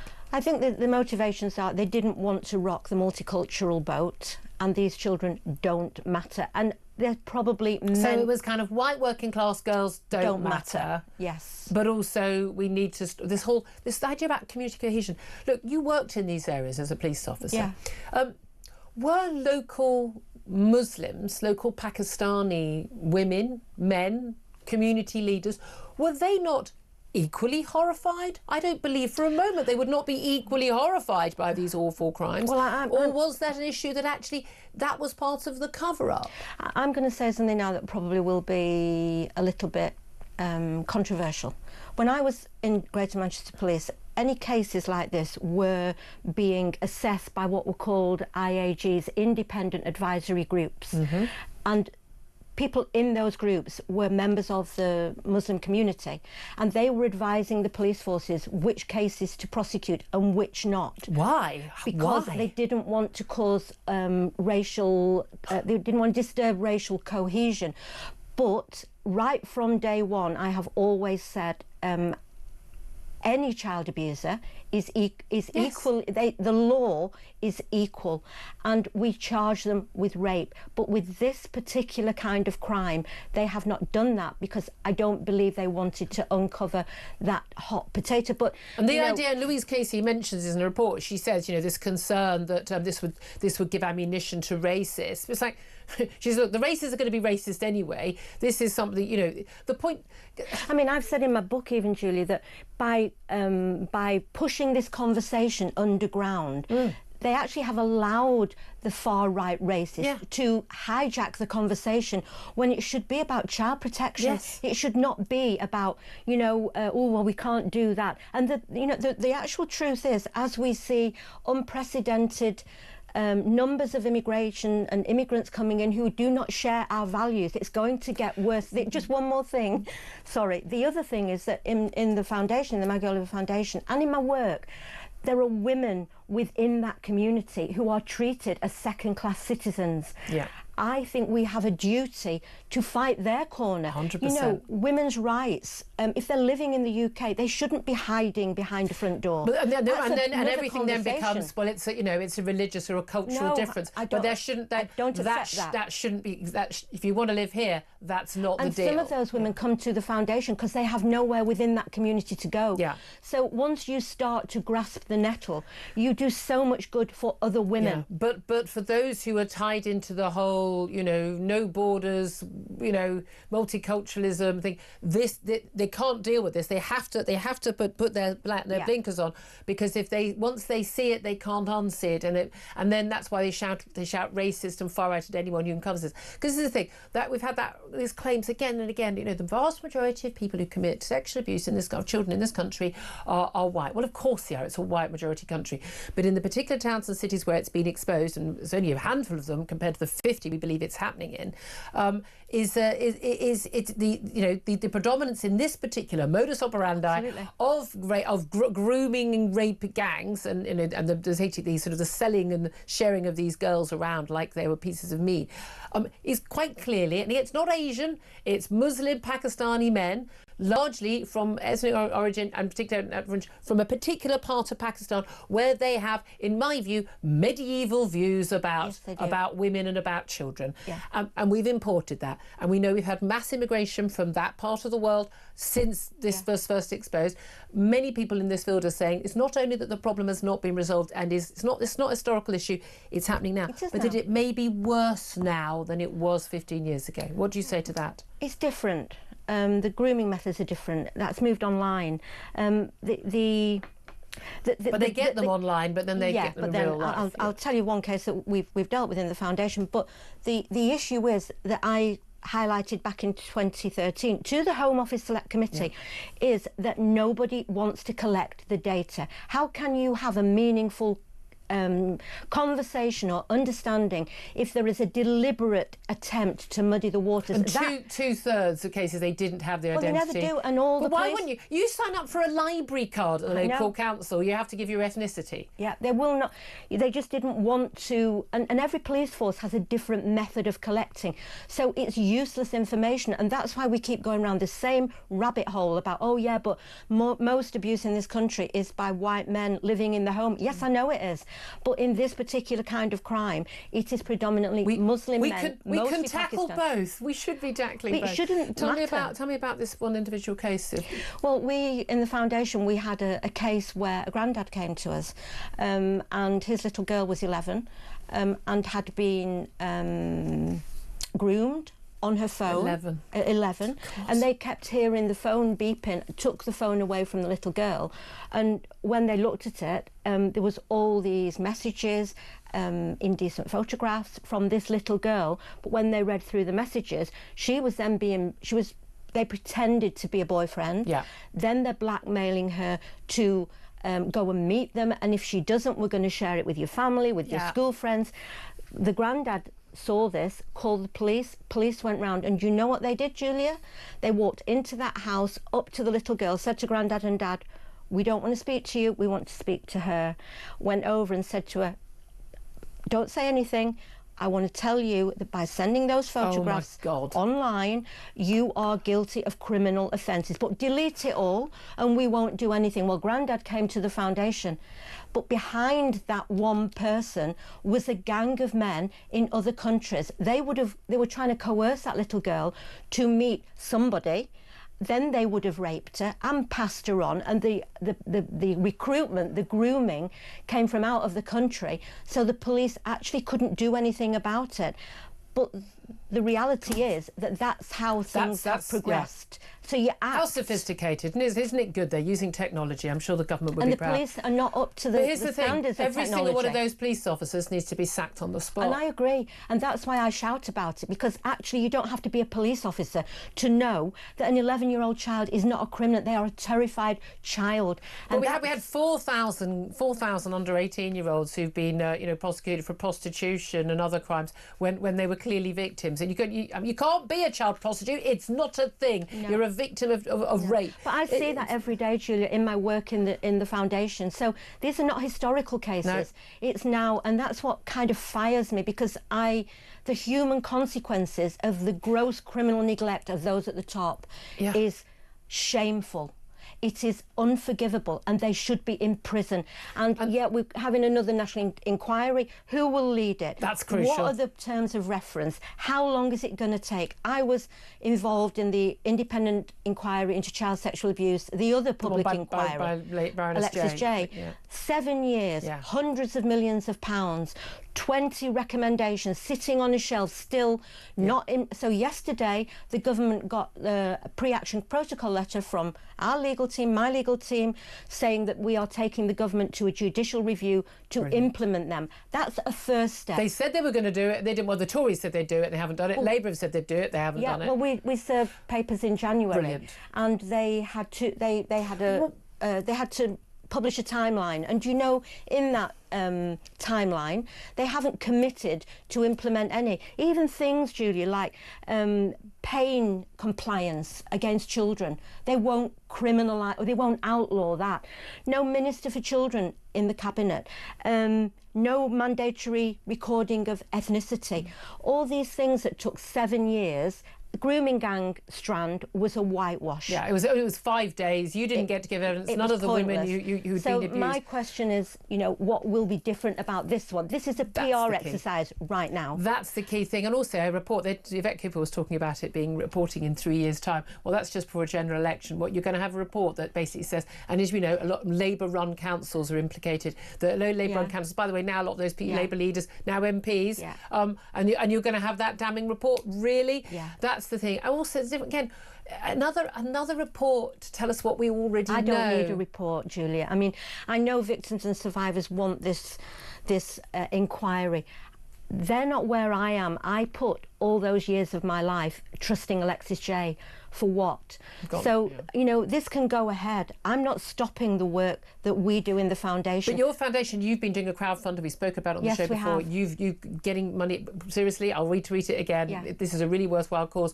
Got a team of lawyers. Yes, and barristers. Barristers basically looking at prosecuting, because there is the evidence. There is. Police won't do it. Sod them will bring private. The CPS will never charge a senior police officer or a senior social worker. So this isn't about going after the perpetrators of the actual abuse. know. It's the people who covered it up. Yes, because for me that's the bigger problem. And if you listen to the victims and survivors that we support every day, that I have spoken to over many years, the abuse is horrific.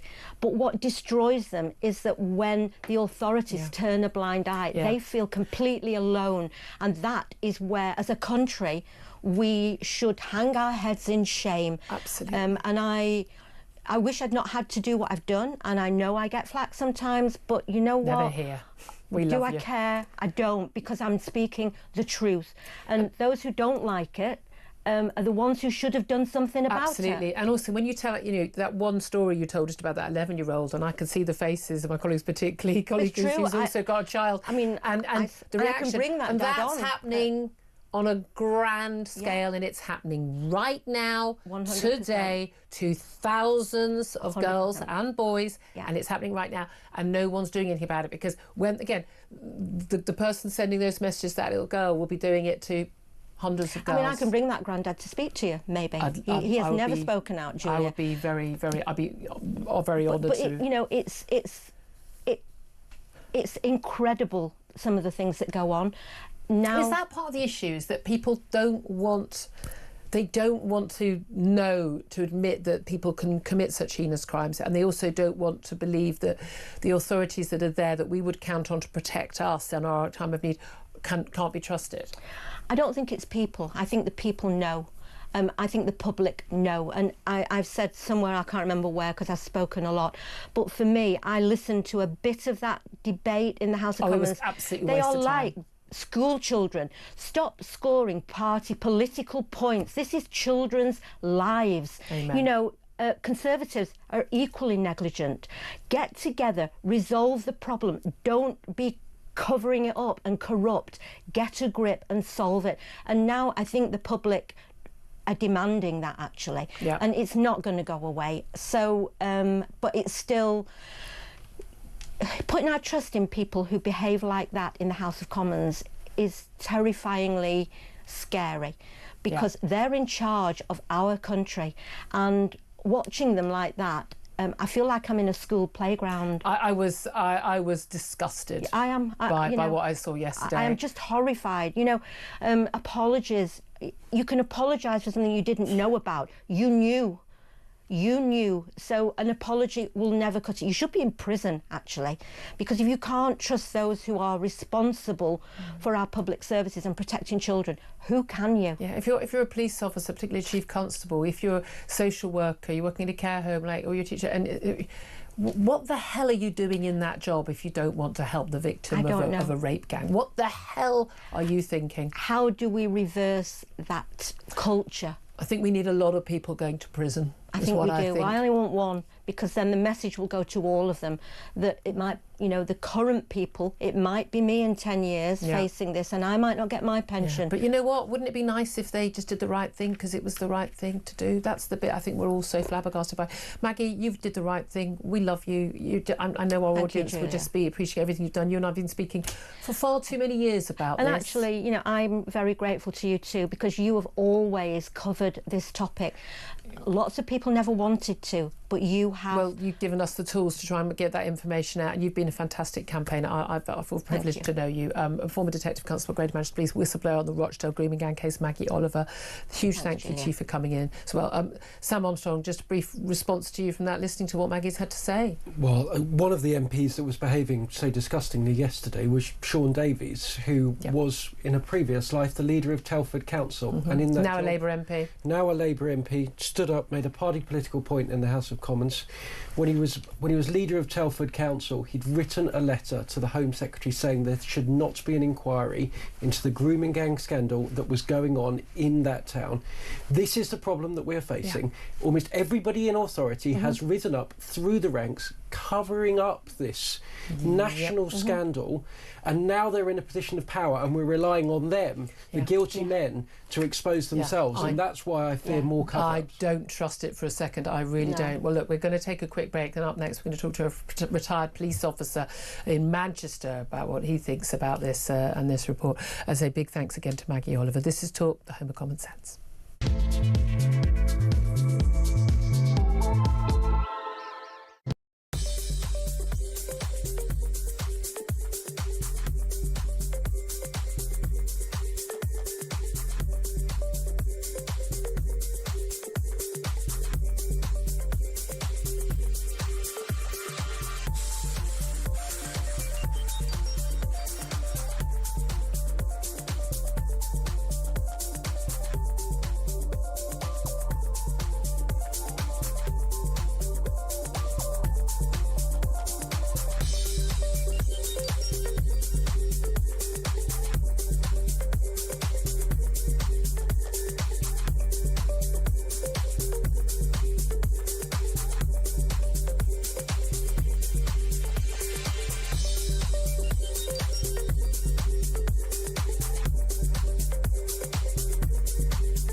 of doing the world a service, of destroying the Iranian nuclear project before Iran could get nukes.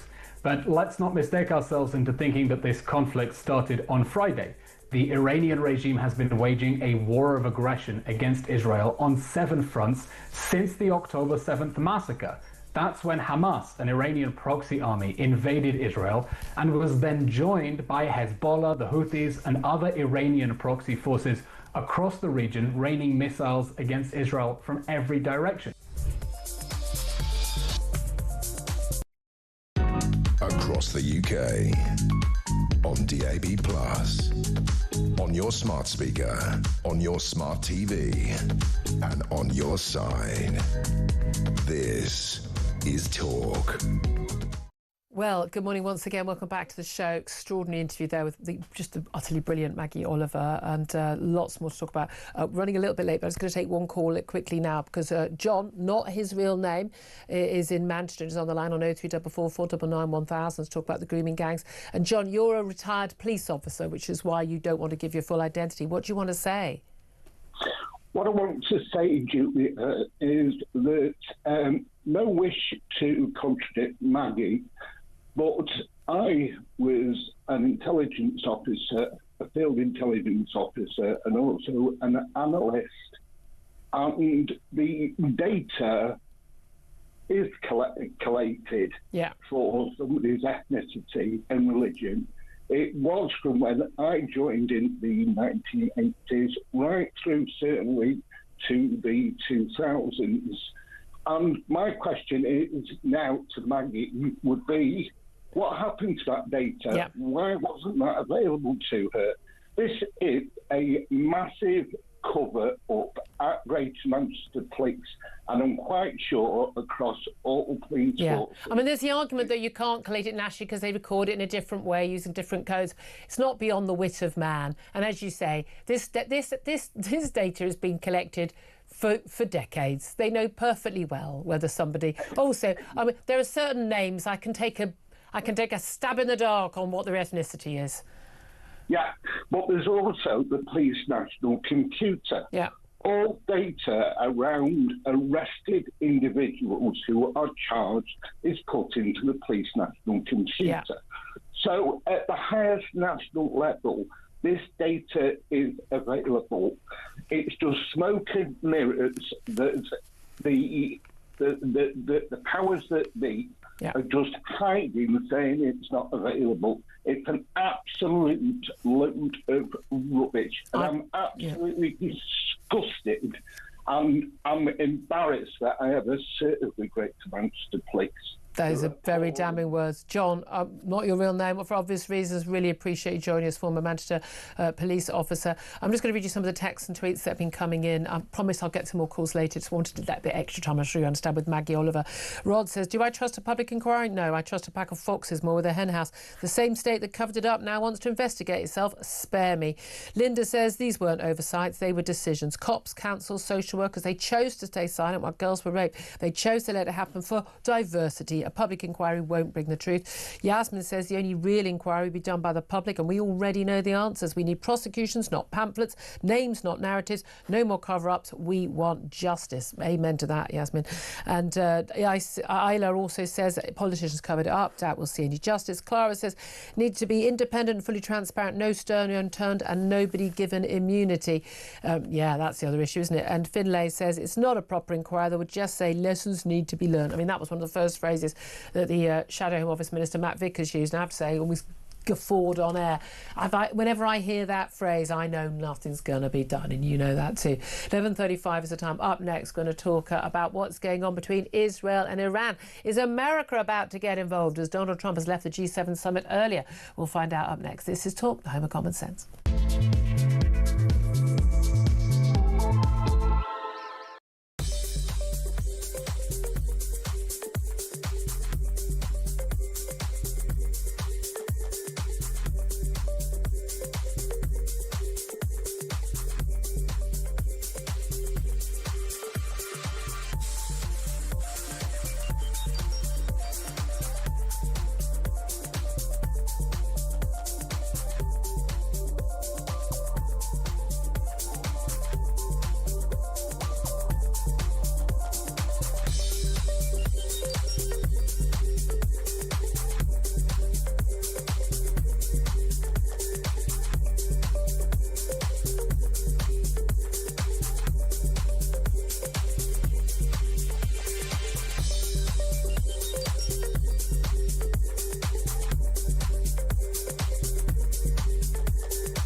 the UK.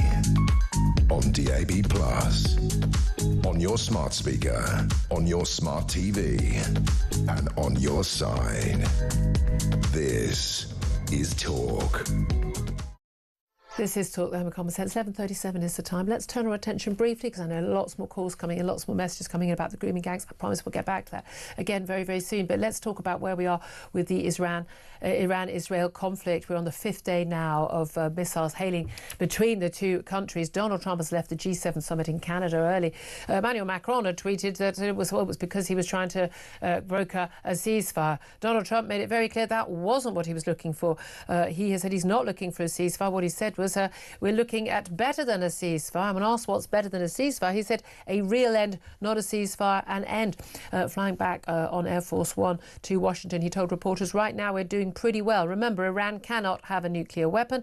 And he also had called earlier for people living in Tehran, the capital of Iran, to evacuate. The US president said, I just want people to be safe. But are we looking at America getting involved on the side of Israel against Iran in this war? Let's talk to Yosef Haddad, who's an Arab-Israeli journalist who joins us right now. A very good morning to you.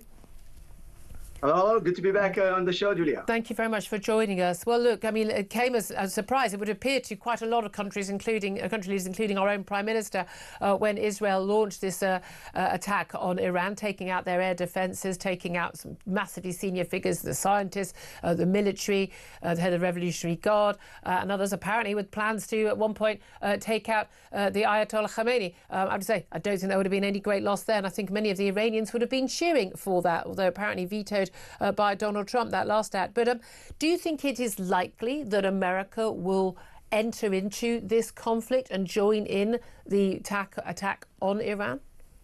Well, Julia, first of all, I just want to tell you something really interesting. You know, a butterfly can live up to 2 weeks. Apparently, it's more than what the new head of the Iranian army is, because 4 days after he got that appointed, he got eliminated. Just shows you how Israel is targeting precise senior terrorists from the Iranian regime, unlike the Iranian regime who is targeting civilians that have been in all the sites, in all the neighborhoods. There was no army base. There were no senior officials, whether the politicians or from the IDF. All of those people who were there are civilians, regular civilians, Israeli civilians, by the way, Arabs and Jews. Arabs and Jews, the Iranian regime killed Arabs and Jews. And in fact, more than that, when I was on the scene, in all the scenes, there were Arabs and Jews working together in order to, as much as possible, to fix everything and bring back life. And we're told all the time that Israel's an apartheid state. In fact, the fact there are millions of Arab Israelis like yourself, former IDF soldier, of course, like everyone at some point serving in the IDF in Israel as part of your youth service. But this is the thing. I mean, I think a lot of people were very surprised by these attacks when they were launched. But given that, you know, the world's agreed they don't want Iran to get nuclear weapons. The IAEA, the Atomic Agency, they've obviously expressed severe concerns. Israel has done this before, and they're doing it again. I personally would like to say a big thank you to Israel for keeping not just Israel, Middle East, but also the world safe from Iran. I think it's genuinely a bad idea for completely insane Islamist revolutionaries to get nuclear weapons when they say that they want to not just wipe out Israel and the Jews, but also the West, including Britain and America. They are clearly our enemy. Exactly. Would you want and would you expect that the US would join Israel in this conflict? Absolutely. Julia, first of all, a lot of people saying Israel attacked Iran. Iran has been attacking Israel through their proxies for years after years after years. This is Hamas, Hezbollah, Ansarullah in Iraq, the Houthis. These are Iran. These are Iran proxies, so Iran is attacking us. And after that, when they strike us again back then in April 2024, and then they said clearly, we want to obtain a nuclear bomb to destroy Israel. Now, here's something everybody is missing. If you drop a bomb on Israel, and the Iranian regime calls himself the defender of the Palestinian people, if you drop a bomb on Israel, you're going to wipe also the Palestinians, because Israel is such a small territory from the river to the sea. So those who are claiming that the Iranian regime was protecting the Palestinians, they were willing to sacrifice the Palestinians in order for them just to destroy Israel. And why they want to destroy Israel? Because if they destroy Israel, they can control the Middle East. And if they control the Middle East, they're going to move from the little devil, which is Israel, to the big devil, big devil is the United States of America. And after that, to the entire Western world. So yes, when you said we should thank Israel, absolutely. And we should say you're welcome, because we are jeopardizing ourselves. The Israeli people are jeopardizing themselves because, one, we want and we are fighting for our security, but definitely we are fighting for the Western world. And yes, the United States must join Israel to eliminate the threat by the Iranian regime and free the Iranian people. This is the flag of the free Iranian people. And the Iranian people are calling, you know something? Israel struck the building of, wait, so it doesn't fall, yeah? Everybody should say it stays high, yeah? But I must say, when Israel struck the building of the channel, of the IRGC channel. Yeah, and can I just update people who actually, while on air, and again, this is the state broadcaster, and the female presenter was on air, and you actually heard the explosion, you know, having to run off air as we saw, you know, bits of plaster and technical stuff falling to the floor, and then, you know, and people were killed. The state broadcaster is off air. But here's the thing. This was the last bunker, yeah, of the IRGC, because they're losing. They're losing in any battle that we in front of the IDF, they are losing. And the only one thing they left is just false propaganda and lies. They spread fake news. They spread that the Ben Gurion airport is completely destroyed by AI videos. They're showing that Tel Aviv is like Gaza. Completely lies. And the only reason why they're doing this because this is the only way to prove to the Iranian people that they are strong. That's how they are preventing from any revolution. But we know that. Here's the thing. Wait, Julia. Here's the most important part. Literally, I know that from an inside information, the IDF got requests from the Iranian people to target those channels. It was the Iranian people who requested this. And I think this is a crucial thing that actually, largely across the Middle East, I mean, certainly in Iran, huge numbers of people who are subjugated by this horrific regime are cheering, even publicly cheering on these attacks on the Iranian regime. But also, it's very interesting how quiet many other leaders in the Middle East are being. They might say what they have to say to sort of keep their people happy, but actually they'd be absolutely thrilled if Iran was dealt with. Look what happened.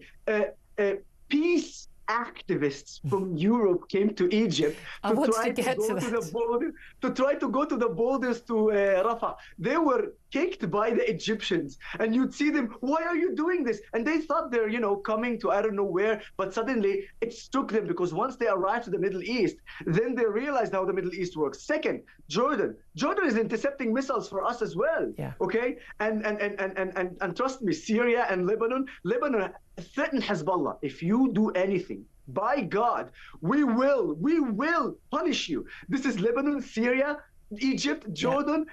I mean, oh my God, are we in the new Middle East? I mean, it has been quite extraordinary, but again, this has been an incredible success by Israel in terms of taking out Hezbollah, that major pager attack, taking out large parts of Hamas, not all of it in Gaza, attacks on the Houthis, but the fact that they actually completely undermined, and we've seen in other missile attacks, but completely undermined the Iranian defences. It has been extraordinary. What did you make of? I mean, there have been demonstrations in Western countries, including in the UK, people sort of holding, you know, pro-Iran, not the free Iran, you know, flag, but, you know, pro the Iranian mullahs flag, and the pro-Palestinian, pro-Gaza activists leaping onto defending Iran now. I mean, it is mind-blowing that a lot of these people think about freedom, but they don't care about women being beaten or even murdered for not wearing a headscarf, or people having no freedom whatsoever. It is. What do you make of this sort of, I mean, Orwellian doublethink that we get from the left in the West, where they think that they should ally themselves with not just Hamas, but also the Iranian mullahs? Absolutely, but I just told you, you know, you clearly can see with the one sentence, how the Iranian regime doesn't care about the Palestinians, because again, they want to nuke Israel. And if you nuke Israel, the size of Israel, which is less even than New Jersey, You're going to nuke everyone from the river to the sea, including the Gazans and including the Palestinians on the West Bank. So so anyone who's calling for the Iranians to for the Iranian regime to strike Israel and literally jeopardizing the Palestinians, they don't really care about the Palestinians. They're just exactly. But we know, as you mentioned a few moments ago, we know who apparently really does, and there's this huge bunch of Western activists who turned up in Egypt, flew in from Cairo, and they made their way to the border. They got a slap in reality. Yeah, exactly. Well, they reality check big time, and they arrive on the border where they've got 6 layers of fencing and barbed wire and walls between Egypt and Gaza, because the Egyptians, and they're run by the Muslim Brotherhood, who are pretty mad. They don't want them coming out because they know how extreme the Hamas is and the radicalization of that population as well. Absolutely. They turn up begging, and there's this extraordinary video of a man who claims to be a nurse. I think he actually works as a paramedic in Wales, pleading on his knees to get into what he calls, well, it's the Arabic translation of Palestine. And Julia, I love how they try to make it Arabic, when they say Palestine instead of Palestine, and Gaza, not Gaza. It's like, who are you trying to? It was very performative. He was on his knees, he was begging these soldiers who were completely blank, and then all these activists just sat down, said, we will not be moved. And as you say, not just the soldiers, but local people literally went, what are you doing? Get the hell out of here. I have to say, it was kind of beautiful to watch, wasn't it? I'm not gonna say otherwise. But Julia, just before we say goodbye, I gotta tell you something very important regarding the apartheid myth. The IDF. It's the Israel Defense Forces, not the JDF, not the Jewish Defense Forces. And why the IDF is protecting the Arab and the Jewish citizens of Israel, the Iranian regime is attacking the Arabs and the Jewish citizen of Israel. This itself should tell you exactly the reality in Israel. And one last thing. While Iranians are fleeing from Tehran, over 150,000 Israelis are begging Israel to find a way to come back to Israel. Now you tell me who's winning and who's losing. Absolutely. Yosef Haddad, Arab-Israeli journalist, thank you very much indeed. Well, there's no debating on what side of things mates. Yeah, I'm on or he's on. Sam Armstrong, your thoughts? Yeah, I'm hoping that a ceasefire isn't brought about anytime soon. Israel, go fill your boots as far as I'm concerned. This is the most dangerous regime on earth, motivated by one thing, which is a hatred of Jews and the Western world. They hate us. They hate everything we do in this country. They're the most dangerous regime on earth. As far as I'm concerned, you can pretty much, as long as we can get the civilians out there, flatten Tehran, flatten the institutions of that government, the world will be a much safer place. Yeah, I'll go again. We think about the Arab Spring. Be careful what you wish for. What comes next? I don't think it'll be much worse than where it is right now. And again, Iran is a country that has, wonderful education system, wonderful systems of government. Before very wealthy countries got the oil, it could be again very successful nation, and it could, and so many of the people in Iran would be so welcoming of that regime being ousted. I don't know why on earth Donald Trump said don't assassinate the leader. Totally legitimate target in my view, but there we are. 11:49 is the time. Welcome your thoughts on that. We're going to come back to grooming gangs very, very, very soon at midday. We're going to be talking to one of the many victims, Susan Smith from Telford, to get her point of view, because I think the most important thing is to hear from the victims about what they want, not what some sodding government minister or council leader wants.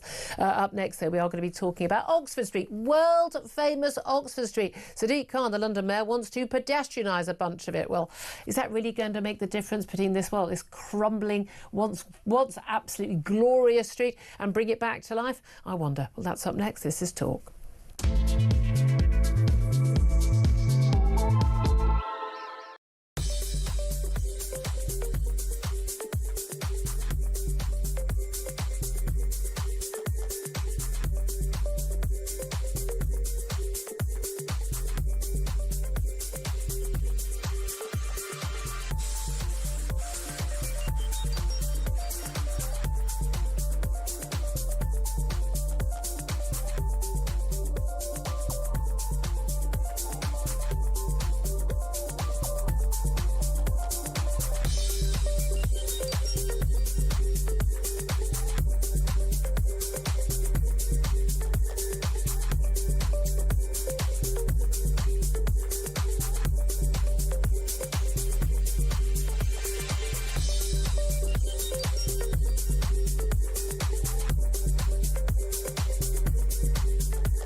No, you're totally right. And I think today is nothing short of a day of shame for the British state. I mean, I've been going through Louise Casey's report for the past hour, and it makes for one incredibly grim reading, but also for absolutely shocking reading when it comes to the systematic cover-up by local authority. She talks about, as you mentioned, ethnicity, saying that where there should have been clarity and clear identification of the overrepresentation of Asian rape gangs,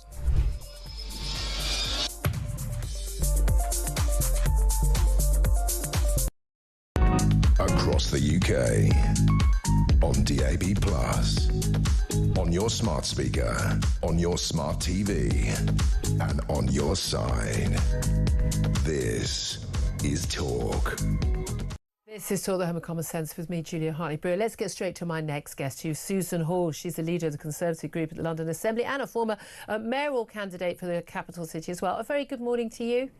Good morning, Julia. Thank you for joining us. Sorry, again, I keep going very late because we talked so long in the first half of the hour and we end up running late. But let's talk about Oxford Street. I go to Oxford Street quite often these days because it's, you know, it's kind of on the way home. And it used to be this very glamorous street somewhere, you know, if you lived out of town, you'd be like, oh, going to go shopping in Oxford Street before Christmas.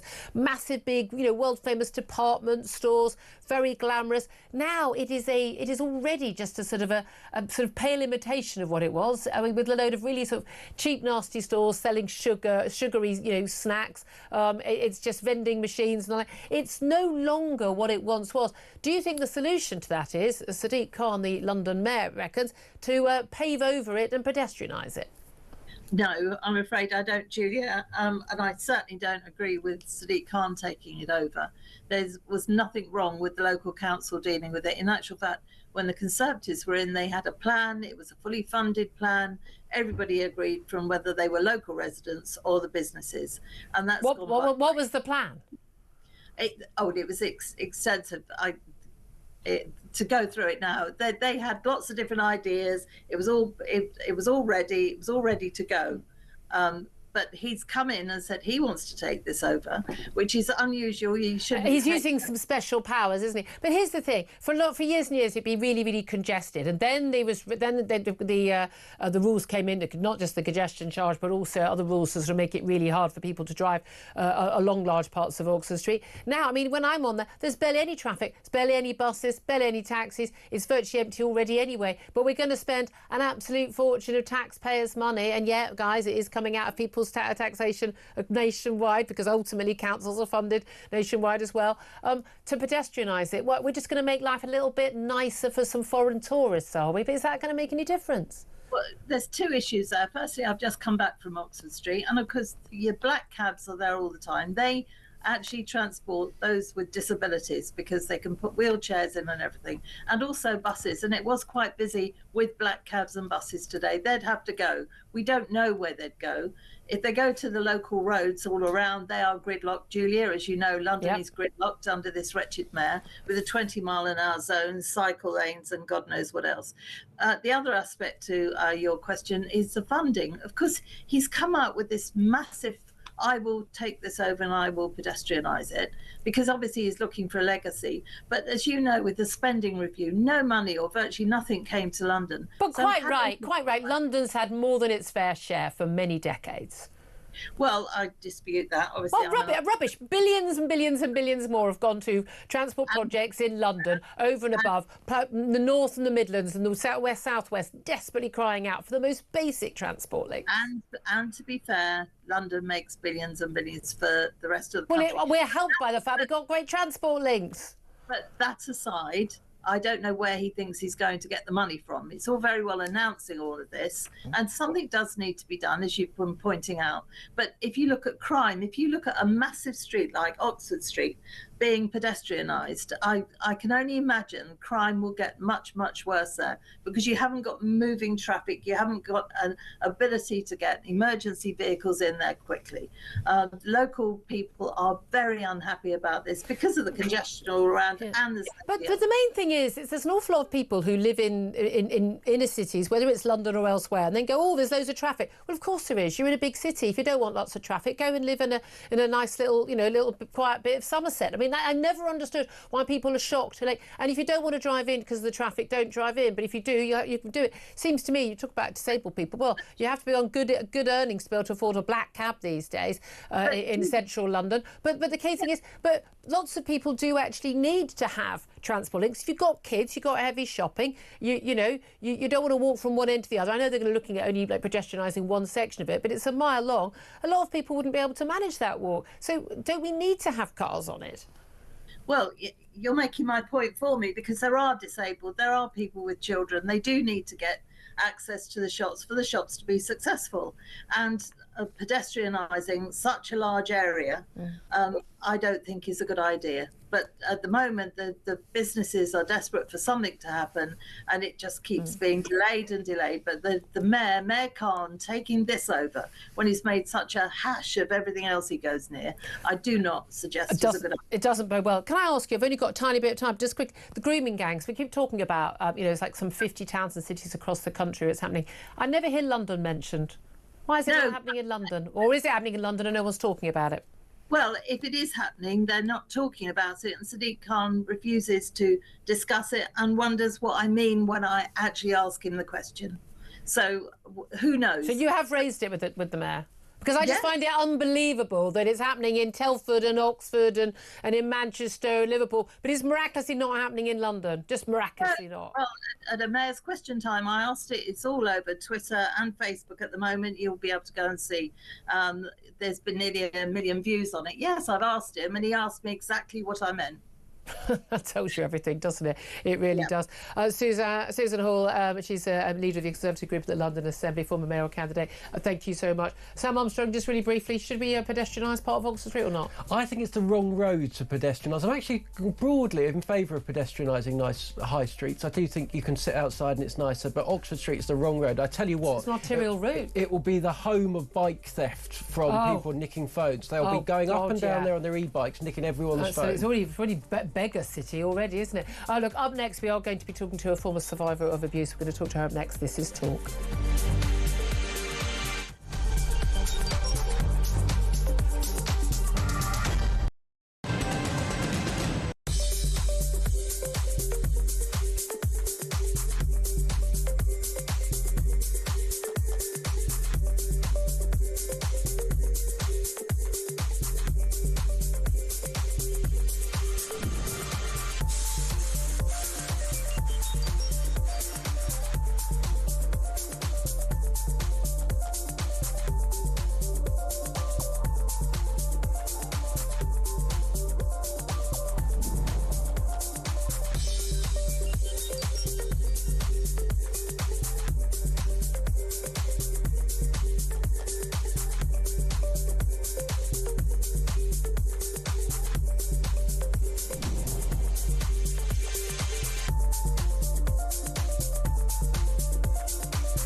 Across the UK, on DAB+, on your smart speaker, on your smart TV, and on your side.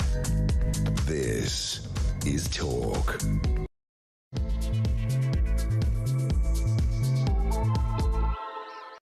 This is Talk, the home of common sense, with me, Julia Hartley-Brewer. Thank you so much for your company. Welcome back to the show, or welcome and good afternoon if you're just joining us. And whether you're listening on DAB Plus radio or on your smart speaker, watching on YouTube, your connected device, so appreciate your company. Don't forget, if you've missed any of the show, by the way, had an amazing conversation with the wonderful Maggie Oliver. She is the Rochdale, basically, the graduate magistrate police officer who was the whistleblower on that. I've been talking to her for, I think we both agree, far too many years about this topic of grooming gangs and what needs to be done about it to tackle it. But if you missed that in about an hours ago, you can always go to my YouTube page. It's easy way to find it, the Julia Hartley-Brewer Show. You hit subscribe, you'll never miss a thing, but do take a look at that.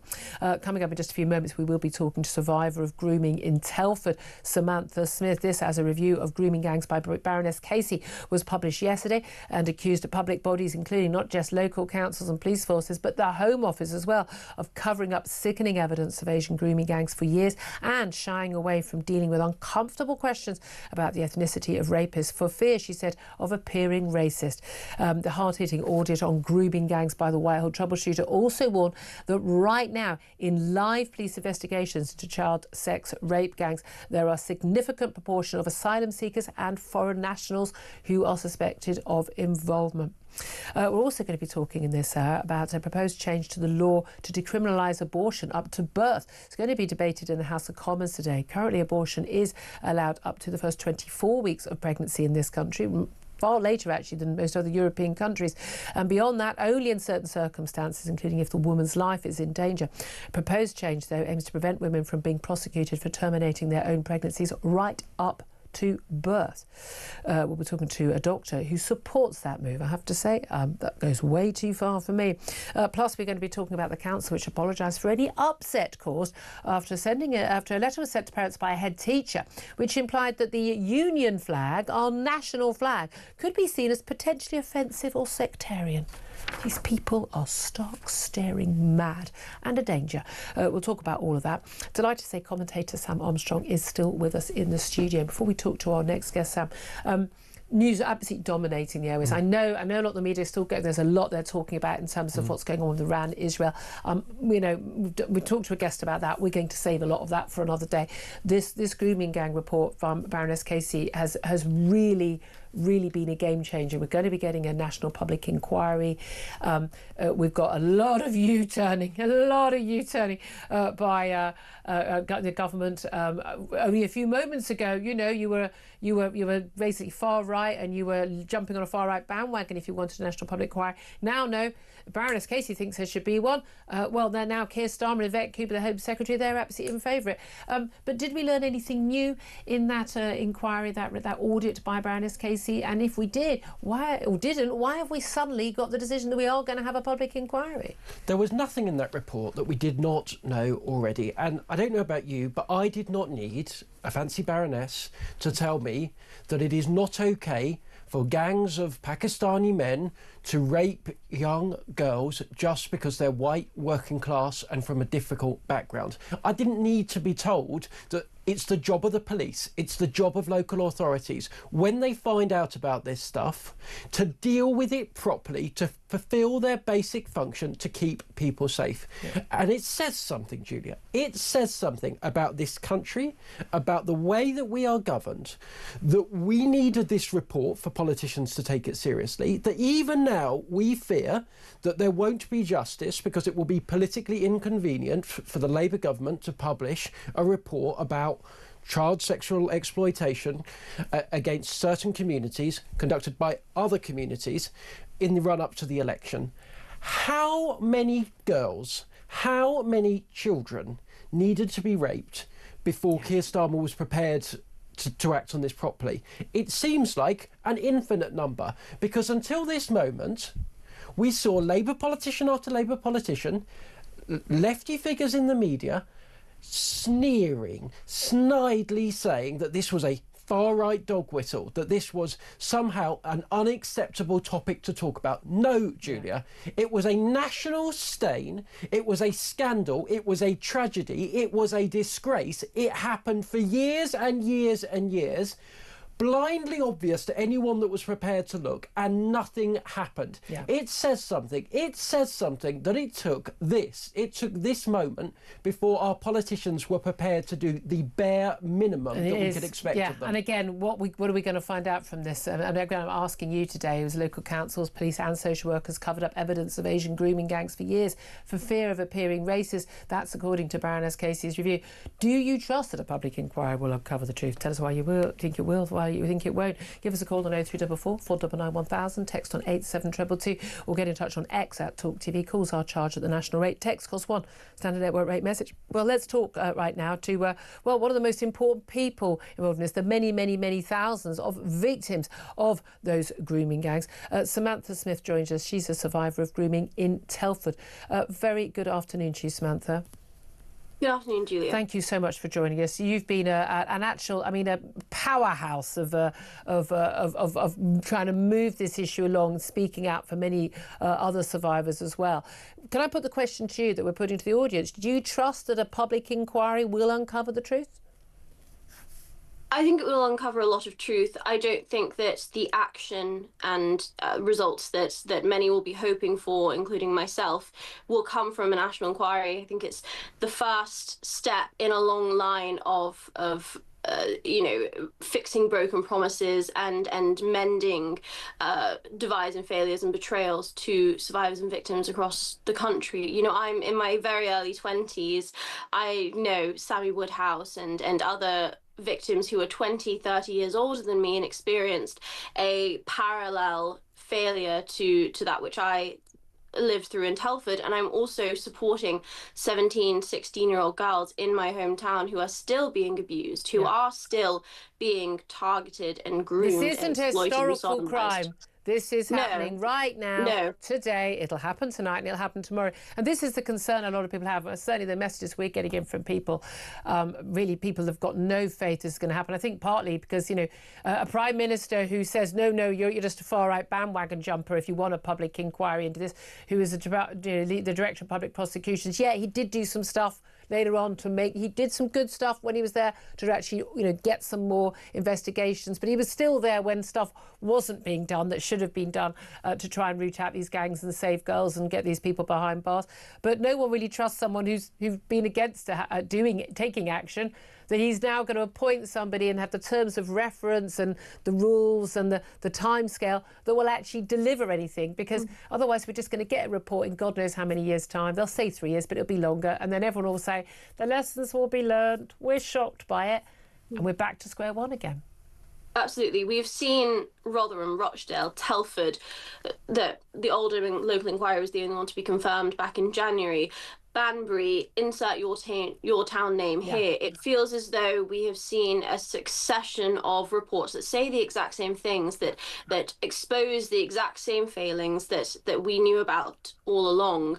And I'm sure you will have had this conversation with Maggie Oliver during your interview, but one of the biggest cruxes of a national inquiry and an inquiry in general is that you get bogged down in the statistics and the paperwork and the facts and the figures, but they have absolutely no statutory powers to assign criminal or civil blame to any of the individuals or organisations who and that's what we need. That's what we want, isn't it? Because we want. I mean, again, look, we know they're finally getting to more perpetrators, and we are seeing it's more than 800 now. They think it'll be over 1,000 being looked at by the sort of national crime agency. They're actually properly looking into this, treating it as organised crime, taking it seriously, and looking at old cases, some cold cases, ones where charges were dropped when there was perfectly good justification for a case to be brought against these men. The reality is that little girls like me were raped, abused, sodomized, exploited, murdered by Pakistani Muslim men for decades in towns across the UK, not just Telford or Rochdale or Rotherham, but in every town and city across the UK.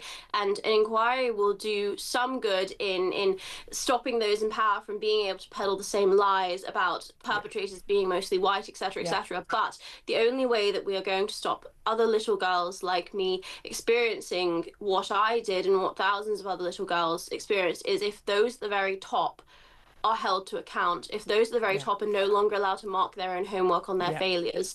And until we see that sort of change, the reality is that an inquiry after inquiry will only serve to tell the people that already knew, the people that already are enlightened, and do absolutely nothing to breach the wider circles. I mean, we've had a few things where, like, oh, well, if Baroness Casey says today that that race was a factor, ethnicity, religion, these things were a factor in the cases that we know about, although bizarrely ethnicity and things aren't recorded in 2/3 of cases, which is weird. As I pointed out earlier, you apply for a library card, they want to know your ethnicity. So I think we all find that utterly unbelievable, that they're just deliberately withholding those stats. But if Baroness Casey says it, then it's true.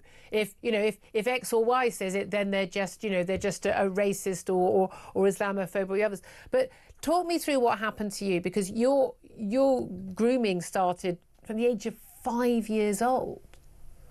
Yes, so I was groomed and sexually abused from the age of 5 for about a decade. I mean, how did people get access to you at the age of 5? I'm thinking no one had access to my 5-year-old other than people teachers, nursery school, me and my friends. So how did this come about? As with many people, and I think this is, again, a very common thread for grooming victims. It starts in the home and then it reaches out, because once as a child you are, I suppose, conditioned to abuse, conditioned to grooming, conditioned to rape and exploitation. It becomes far easier for those at a later date, those bad actors, to target you. And they kind of recognise that. Of men throughout the years. Right. Okay. Exactly. And so, growing up the way that I did and having the experiences that I did from a very young age, it meant that when I was a teenager, when I was vulnerable, when I was in kids' homes, when I was sofa surfing, when I was, online on Snapchat with, in the local area, those, like you said, those bad actors can identify the most vulnerable girls, and they target you, they draw you in. And that's why I'm so keen on it being called grooming gangs, because yes, they're rape gangs, yes, they're murder gangs, yes, they did all of these horrific things, but I would say that the biggest defining factor is the grooming. It's how successful they are at targeting little vulnerable girls. And that's why even today, when we all know the dangers of Pakistani grooming gangs, that's why the kebab shops and the taxi services and the corner shops are still able to operate in the way that they do, and little girls are still able to be targeted, because they prey on the weakest and most vulnerable. And we, as a society, usually try and rely on those in power to protect the most vulnerable, and yet in this case they were the ones directly failing them. And look, we know there are evil, awful people who will commit these awful crimes, but we also know that there are a lot of people who, unless they were just mind-bogglingly stupid, were not committing those crimes but were aware of those crimes. People like police officers, like social workers, those running the care homes. When you disappeared for hours or days at a time and came back, no doubt, addled by drugs and drink, maybe bloodied, dishevelled, bruised, didn't ask questions, didn't do anything about it, no one was prosecuted, no one took the licence plate of the car that picked you up. What when you were going through that, what were you thinking? Oh, I think you're absolutely right in that those in positions of power, positions of trust, treated it as a hazard of everyday occurrence for vulnerable girls. When I would go back to my kids' home and say, oh, I got a free pizza from the local pizza shop and the men behind the counter all sat there and watched me eat it, or, oh, I hitchhiked home with a guy in a minivan, or, I have been out all night and you haven't seen me. Your social worker or your key worker would just look at you and say, okay, what about it? There's no... It's easier to blame vulnerable, predominantly white working class girls for the abuse that they suffered than to actually go after the perpetrators of these horrific crimes. She's a bit of a slag, so that's what happens. Yes, exactly. I remember when I first started speaking out a couple of years ago, I would... I would, in no uncertain terms, repeat the phrases that were in the Telford report of what police officers and social services and local councillors called victims and survivors, which was packy shaggers and white slags. And the great and the good, the newscasters and the broadcasters would say, I'm sorry if that caused any offence to anybody. I'm sorry if that has upset anyone. And yet those in power were allowed to say that to little working class girls. Exactly, but we're not allowed to repeat it for people to be aware. No, exactly, and people do need to be aware. Now, despite you reporting your abuse, and you're an incredible, communicator, clearly highly intelligent, and you've been an amazing campaigner on this for yourself and for other girls. No one has ever been prosecuted for your abuse.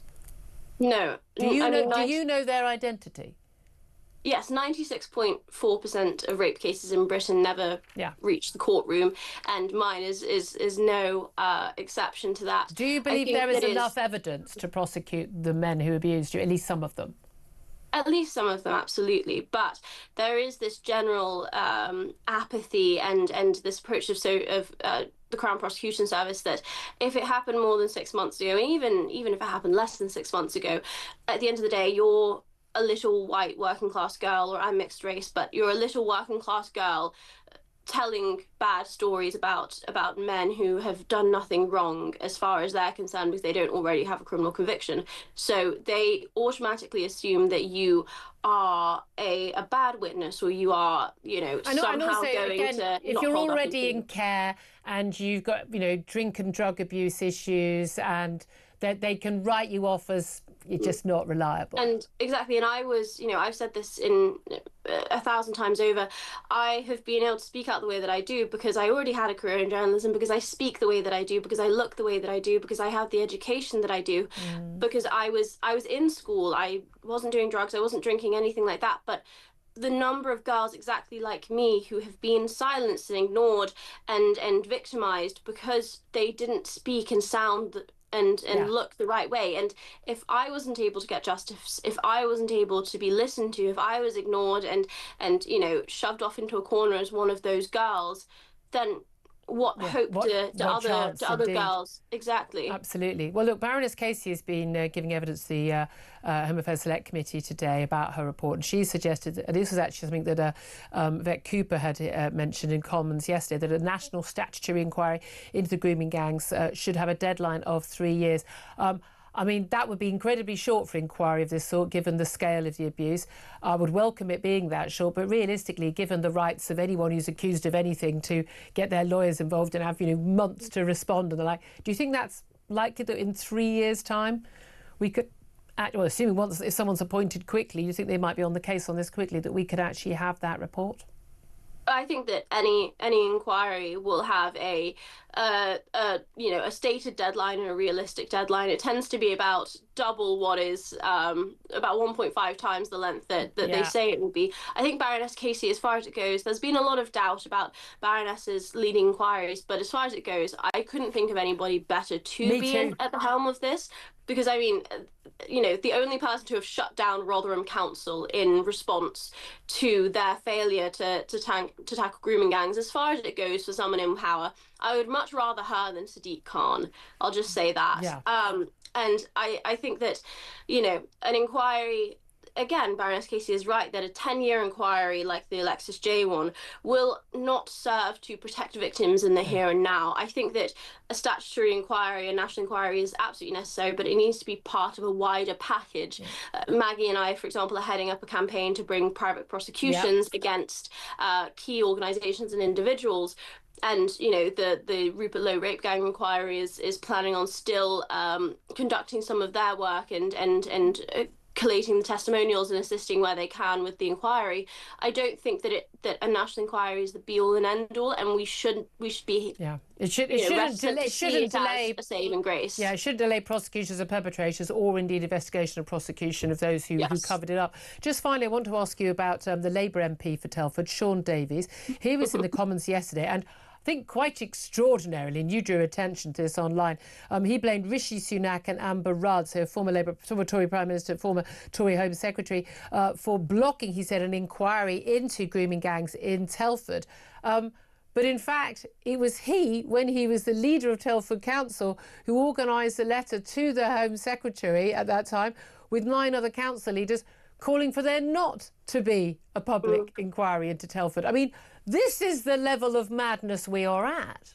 Yeah, I mean, I've been speaking about Sean Davis for many years, and I'm glad that the national lens is finally on him, because as you said, he was a member of Telford Region Council from 2011. He was immediately elevated to the cabinet upon his election, which is for one unheard of, and then became council leader in 2016. He has been at the helm of the failures and the complicity at Telford and Wrekin Council throughout his tenure. I worked very closely with him when I was a youth MP, and then I ran against him in the May elections 2 years ago, because he was one of the architects of the worst and most abhorrent failure of little girls in my hometown.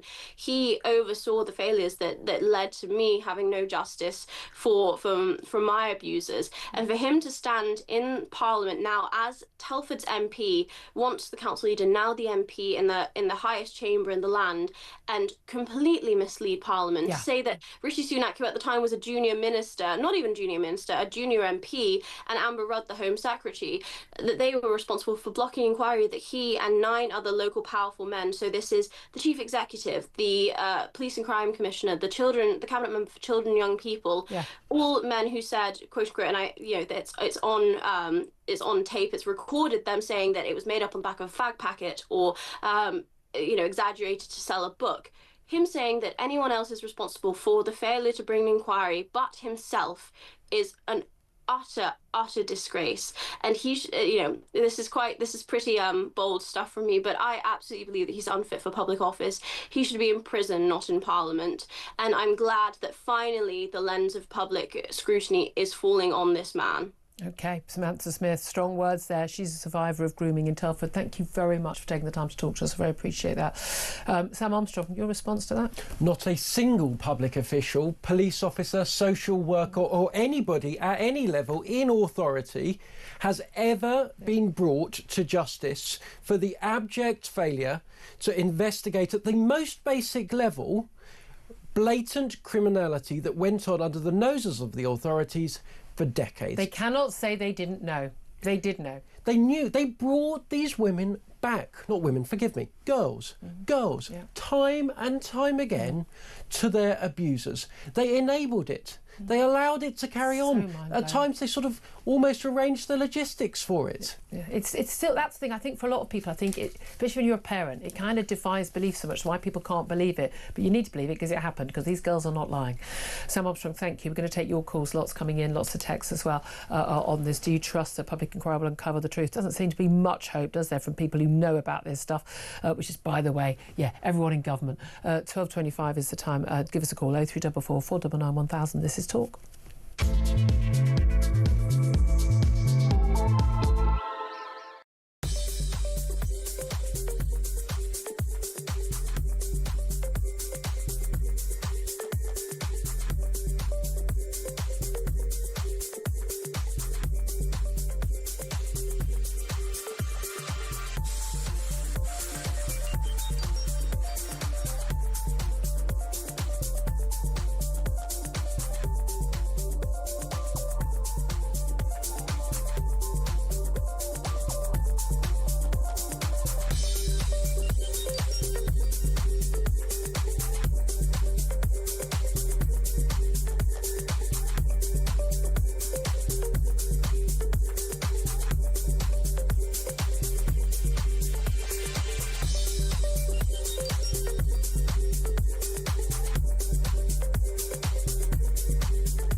I was debating on Sunday with a Northwest Labour MP, and I was challenging him to use the word Pakistani. And he was saying to me, "Why do you keep accusing, it being predominantly Pakistani men?" I said, "Because it is, and it's only people like me that are brave enough to stand up, and the other Reform MPs brave enough to stand up and say, wake up and smell the coffee. This is certainly historically." It's been very much a Pakistani grooming gang issue. Across the UK, on DAB+, on your smart speaker, on your smart TV, and on your side. This is Talk. This is Talk. Thank you so much for joining me. Thank you for all those amazing calls. I promise we're going to get to more calls. Take some now. We're also going to take some just near the end of the show as well. I want to get as many of you on air as we can. 0344 499 1000. Your thoughts on this public inquiry to uncover the truth. Do you trust that it will uncover the truth on grooming gangs? Let's go to David. He's on the line in Buckinghamshire. David, what do you want to say? Good afternoon. I think people are missing a wider issue on this. As bad, as awful as the mass rape of children is, if public officials are prepared to tolerate the mass rape of children, there can only be two reasons for it. One, they value multiculturalism above the interests of the children, or it's corruption.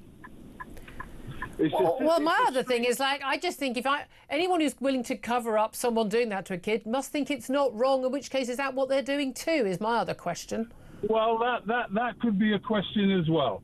But the question then that leads to, what other things are these public officials tolerating? Yes, exactly. What other things? Drug dealing, so-called honour murders, people smuggling, etc., etc. What else are they tolerating? Yeah, because if you're willing to tolerate the mass rape of children, wow, you're pretty much open to anything, aren't you? You've sunk as low as you possibly can sink. But this is the thing. This is the bit I really struggle with, David. Is the idea that you're working in a care home, you're a social worker, you're a police officer. I like to think that most of these people, people might not be very good at their jobs sometimes, but that they go into these jobs for the right reason. Okay, maybe not, maybe not Wayne Couzens, who's currently behind bars, but but most people I've met in those jobs do care, and yet this is happening on a mass scale, and they're apparently just shrugging their shoulders and ignoring what's happening to these kids. They wouldn't let it happen to their own kid. None of us would let it happen. We'd die rather than let it happen to our own kid, right? So I still can't get my head around the thought process. No, and nor can most self-respecting, decent people get their head around the thought process. But I think most of those people would be thought of as those good people, the people who let this happen. Maggie Oliver was saying earlier, people wanted to speak out, but they were afraid to. But I don't know how you could not speak out. No, nor do I. Either you are corrupt, or you're prepared to tolerate the mass rape of children. Therefore, you're prepared to tolerate drug dealing or whatever goes. Yeah. Who cares about the drug dealing? Yeah, that's a minor issue. Oh, David, that's a really good point. Thank you very much indeed. Let's go to James, who is in London. James, what do you want to say? Yeah, hiya, Julia. Julia, I won't take this national inquiry seriously, because what we've got is these monsters who are getting released out, like in Rochdale and Rotherham, where the victims have met them actually in the supermarket. So even if the perpetrators do get convicted, they don't get sentenced to enough time behind bars. They should be sentenced for, literally, each rape you get sentenced for another 10 years. You'd come out in a box, as far as I'm concerned. But then they serve less than half their sentence, and then they come out, and you just say a lot of them are foreign nationals. They're not even deported. Yeah, and they get right to remain in the UK, so they actually get rewarded for their crimes. It makes me sick. What do you think the inquiry will do anything of any use at all? No, I honestly don't. I think they'll try and hide as much as they can. They'll try and basically just give us lip service. This will happen and happen and happen until we've got somebody that's prepared to do something about it. Who would you trust to do it?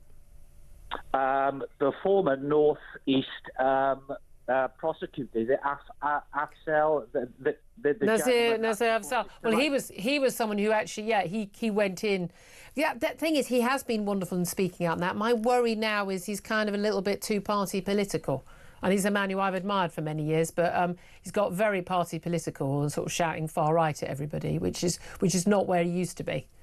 We've got to basically start protecting these children and start believing them, start punishing the monsters that destroyed their childhood. Absolutely, James. Thank you very much indeed. 12:32 is the time. We're going to take a quick break. Up next, we are going to be talking. I promise we're going to take more calls. Do stay tuned. We're going to take more calls on this issue. But we're also going to be talking about a bid today to change the law, basically to decriminalise abortion all the way up until birth. So a woman would be allowed to abort her baby even when her baby was 8, almost even 9 months gestation. Is that what we want in this country? Well, we'll be talking to an NHS GP who would support that. Up next, this is Talk.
Across the UK, on DAB+, on your smart speaker, on your smart TV, and on your side.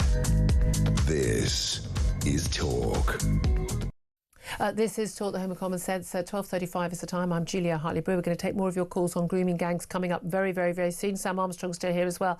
Right now, though, I want to talk about a bid to change the law on abortion, to decriminalise it. Currently, it is actually a criminal offence, not just for the doctors involved, but also for a woman who is pregnant herself to actually abort her baby and even a day after the legal limit. The current law in England and Wales states that abortion is illegal, but allowed up to the first 24 weeks of pregnancy, and beyond that in certain circumstances, such as if the woman's life is in danger or indeed there is a severe abnormality. But two Labour MPs, Tonia Antoniazzi and Stella Creasy, have both tabled rival amendments to the crime and policing bill that will be debated by the House of Commons today.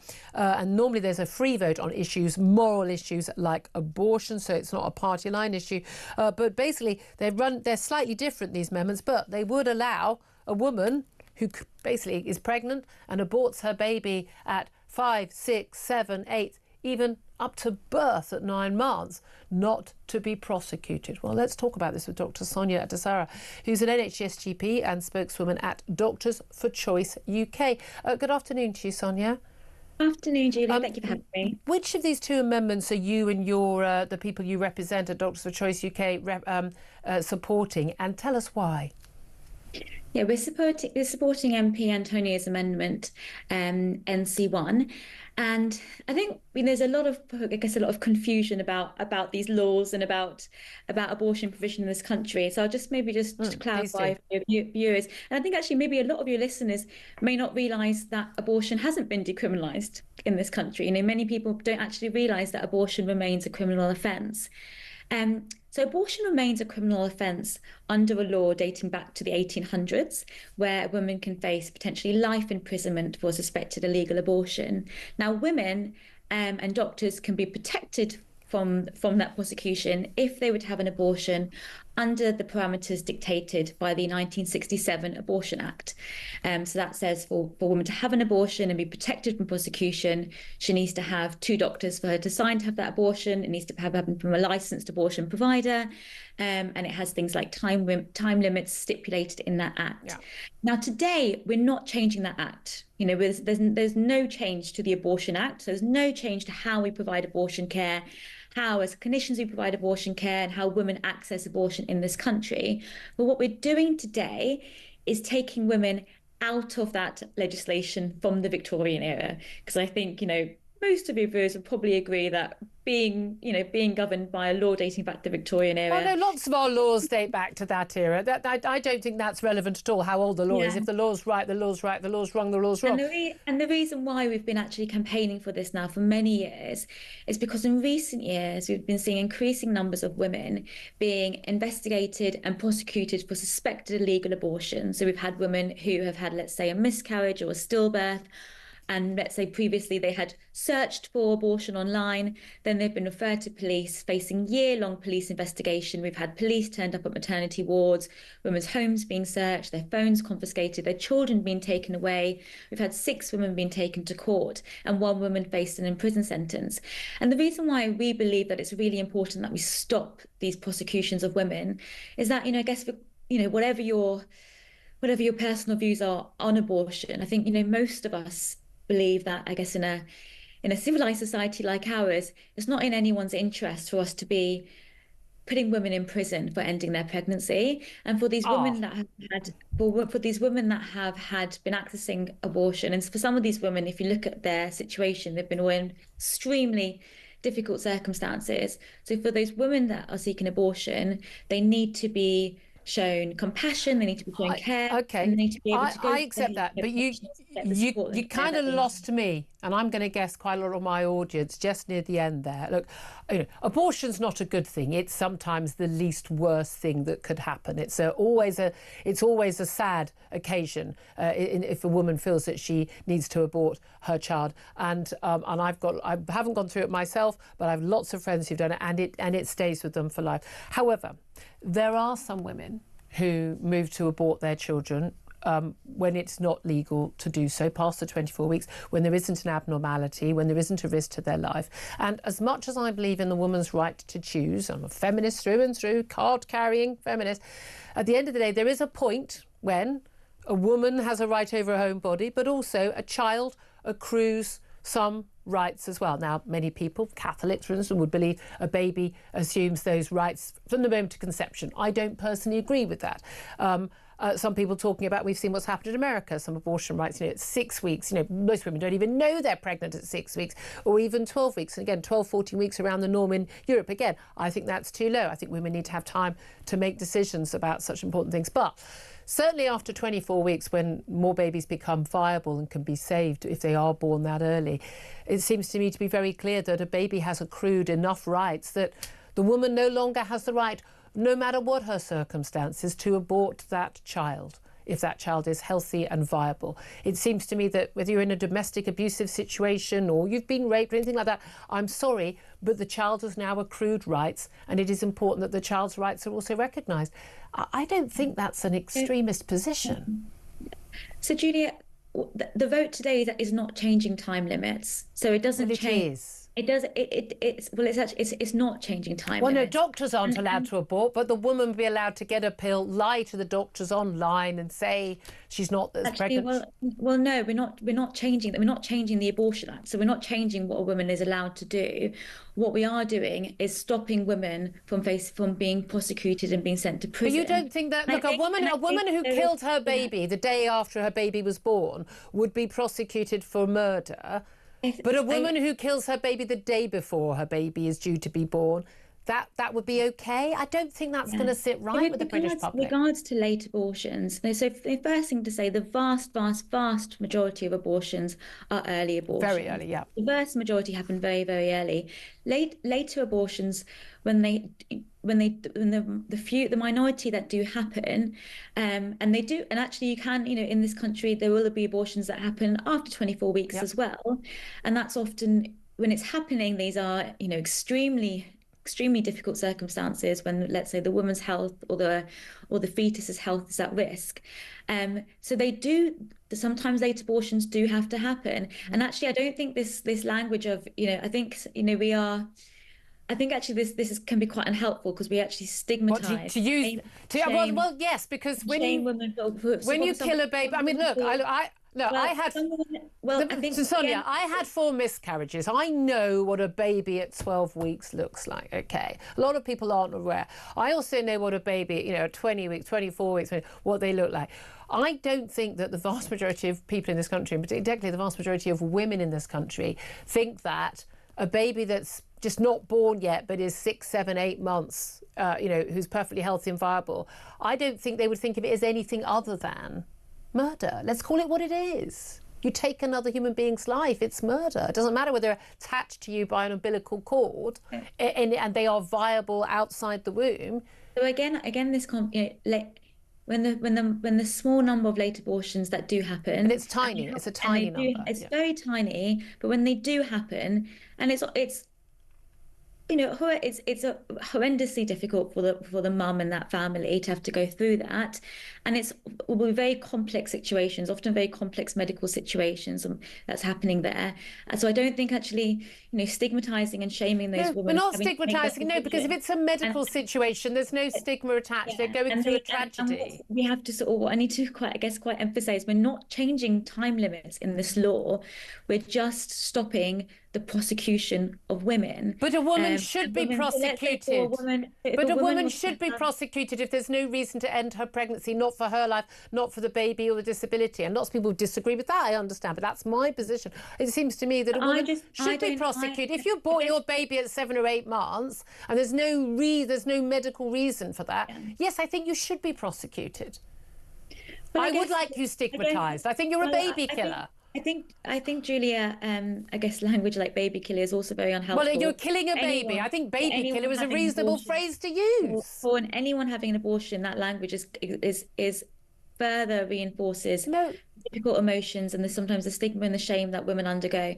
But Julia, look, I guess where we maybe here's where we differ. I think if the I'm not sure whose interest it is that we're locking up women. The babies. I'm not sure whose interest it is for a woman that says has a miscarriage, has a stillbirth, and then because she had previously considered having an abortion, now it's considered suspicious, and then she gets the police turn up at her door and have to face investigations. I understand which is what happens when you've got this law in place. So we're saying that actually it's not in anyone's interest to be prosecuting and criminalizing. I think there would be circumstances when it would be. We're not changing how we deliver abortion care in this country or how we access abortion care in this country, but also that I guess the point maybe that gets missed here is that regardless of the law in place, and we've seen this actually throughout the world, Julia. I'm sure you'll be aware of this. Regardless of where the law is on abortion, some countries really restrict women's access to it. Some countries are more liberal. And if you look at, let's say, countries that have decriminalized abortion, what you're talking about, Julia, hasn't happened. We haven't seen a sudden increase in women having late abortions. So actually, and then the opposite we do see though in countries where abortion is restricted, where abortion access is criminalized, abortion rates actually don't go down. We just see more women accessing abortion in unsafe ways. And unsafely. No, I want women to have access to abortion, but I think there's a point when the women's rights then they are coming up with, they're going against the rights of the baby, and at that point, I'm sorry, I don't think you've got the right to take the baby's life when the baby is viable. That's where I stand. I know people stand on a whole variety of along that line, but we're going to have to leave it there. Sonia, I'm so sorry, we are completely out of time. Dr. Sonia DeSera, she's an NHS GP. I hope you'll come on again. We'll see what happens with this debate. She's a spokeswoman at Doctors for Choice UK. Sam Armstrong, your face was a picture watching this. I think we may differ on our views on this as well. Well, I mean, she's saying they're not changing the law. It's already criminalised unless you've got medical reason. But you can be. I mean, I don't like the phrase pro-abortion. I mean, it's an awful thing, abortion. But I don't judge a woman for having an abortion. People have accidents. There are reasons. There are medical reasons. I think it's a fundamental right that women need to have. And I hate what Donald Trump has done and allowing states to limit it in America. But I think this goes way too far. It's totally and utterly mental, and it's actually really dangerous, especially for women, because a woman after 24 weeks who, for whatever reason, decides that she wants to abort her fetus, she's going to call up a doctor now, she's going to lie and get these pills. And we've seen that has happened. She's going to take them at home, she's not going to be able to get any medical help, so DIY abortions are going to become the norm in this country. And there's a real concern about controlling men, basically forcing their partners into abortion. Coercing abortion is not a crime in this country. And especially as you often, situations where women are getting these drugs online, I think that should be something you go to see the doctor. I think doctors, get off your fat backsides and sodding well see women in these circumstances to make sure you can establish what is going on. I just find there's that sort of feminist debate about women. We shouldn't put women in prison. I just think we go too far on this. There is a point when your rights collide with others' rights. Well, let's be clear, only 3% of women support this proposal. Yeah, that tells you everything, doesn't it? 12:48 is the time. We're going to take a quick break, and then we are going to be taking your calls, more calls on the grooming scandal and this public inquiry. Do you think it's going to change anything? Do you trust it will actually do anything? Give us a call. This is Talk.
So unable to look and sound normal, to look and sound as if he understands why it is that so many voters feel so frustrated, feel so betrayed, feel so let down. He just doesn't seem to get that. He seems to exist in a kind of bubble of, hashtag be kind politics, the condemnation and smearing of anyone to the right of where he is.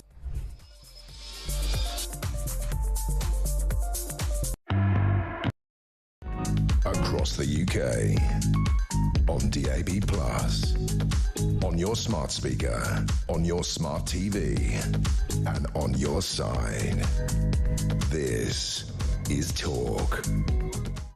This is Talk. Thank you so much for joining me today. We are the home of common sense. I'm Julia Hartley-Brewer. Sam Armstrong still with me, and just some amazing calls, some amazing guests on the issue of the grooming gangs and this inquiry. Do you trust that it will uncover the truth? Baroness Casey's report exposing, well, frankly, not much new, because we can't, anyone paying attention, you'd think the Prime Minister, the Home Secretary and others might have actually known this stuff already if they've been, I don't know, reading a paper occasionally at any point since 2010 about the grooming gang scandal. So what do you think will change? Give us a call, 0344 499 1000. Miranda is in Cumbria and she wants to have her say. Good afternoon to you, Miranda. Hello. Hello, my darling. What I was concerned about was after Katie Lamb discussed in the House. She's Shadow Home Office Minister, yeah. Yeah, when she went through in the House and described what a young girl had gone through, it was absolutely heinous and disgusting. But then subsequently people wanted the court transcripts. Yeah. But some judge in his wisdom said, no, I'm not going to release court transcripts because it's not in the public interest. Yeah, sod off. Me. Sorry? I was thinking, I remember when he did that, I remember thinking, sod off. What do you mean, the public interest? What? I mean, you could sit in it, anyone could go on and sat in that courtroom and listen to it. So it's in the public domain. But you have to, even if you want a court transcript, even if they'll agree to it, it can cost thousands of pounds to get one. But I'm sure that the press went for that as well. Yeah. And I'm sure they weren't allowed to have it. And now I'm thinking the reason why Keir Starmer, if he does come out and say something eventually, and he hasn't just left it to Yvette Cooper, then everything will be very, very scripted. Yeah. I do think they'll be considering at the moment what he's going to say. That's why he hasn't said anything. Yeah, and going on PMQs. The thing is, on Wednesday, he's bound to be asked about this by Kemi Badenoch. But again, she's got a good record on this. But at the end of the day, the Tory government doesn't either. I mean, I plague on all your houses is where I'm coming from on this, of people who've been in power. But do you trust at all that we are going to get to the truth and that we're going to deal with this? Not just get to the truth, do something about it to stop it from happening. No, I don't. I think I don't know who has to take it on, but I think all these lawyers, they know each other, the human rights lot. Yeah. Lord Hermer, there's Keir Starmer, and the rest, the head of the CPS at the moment, head of the DPP. It's riddled with these people who are completely detached from reality, or they don't want to admit what happened, even though they probably knew. Yeah, exactly. But also, bearing in mind, we're talking about a 3-year inquiry. Again, it might be ages for the report after that, and it'll take a year to set up, I don't know. But either way, round election time, Keir Starmer's going to release a report which criticises a load of leaders of Labour councils and the Director of Public Prosecutions. Oh, who was that? Oh, you. Really? I just don't see it happening. It's just terrible. And I watched telly the other day, and I was watching Jess Phillips, and she's they're trying to bring in a bill which is called the Romeo and Juliet bill, which is sort of people who are 14 being able to have intimate relations with maybe somebody who's 17 because they know them. And well, it was the idea that young couples, that you don't want to be prosecuting a 17-year-old as if they are, a paedophile, if they are in a long romantic relationship with their 15-year-old girlfriend of 3 years, and it's still illegal for them to be having sex, but you shouldn't be prosecuting them as if they are as if they're a 30-year-old man doing it. I understand that. Yes, I do, but I do think at times it could be open to abuse. Yeah. And that's what worries me. Exactly. There's a reason why we had those laws. Yeah, you just don't do it until 16 because there's a reason you can't give consent. Miranda, thank you for that. Appreciate that. Let's go to Tony, who's in Berkshire. Tony, what do you want to say? Hi, Julia. Hiya. Thanks very much for taking my call. Thank you for calling.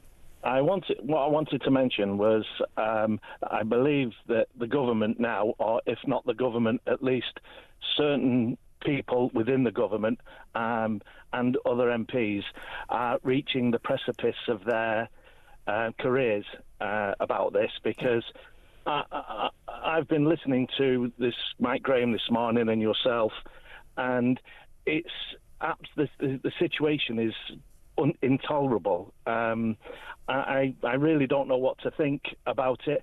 I listened about the MP from Telford and what he said, and find out that he's actually he was the leader of Telford Council, and asking that he didn't want an inquiry.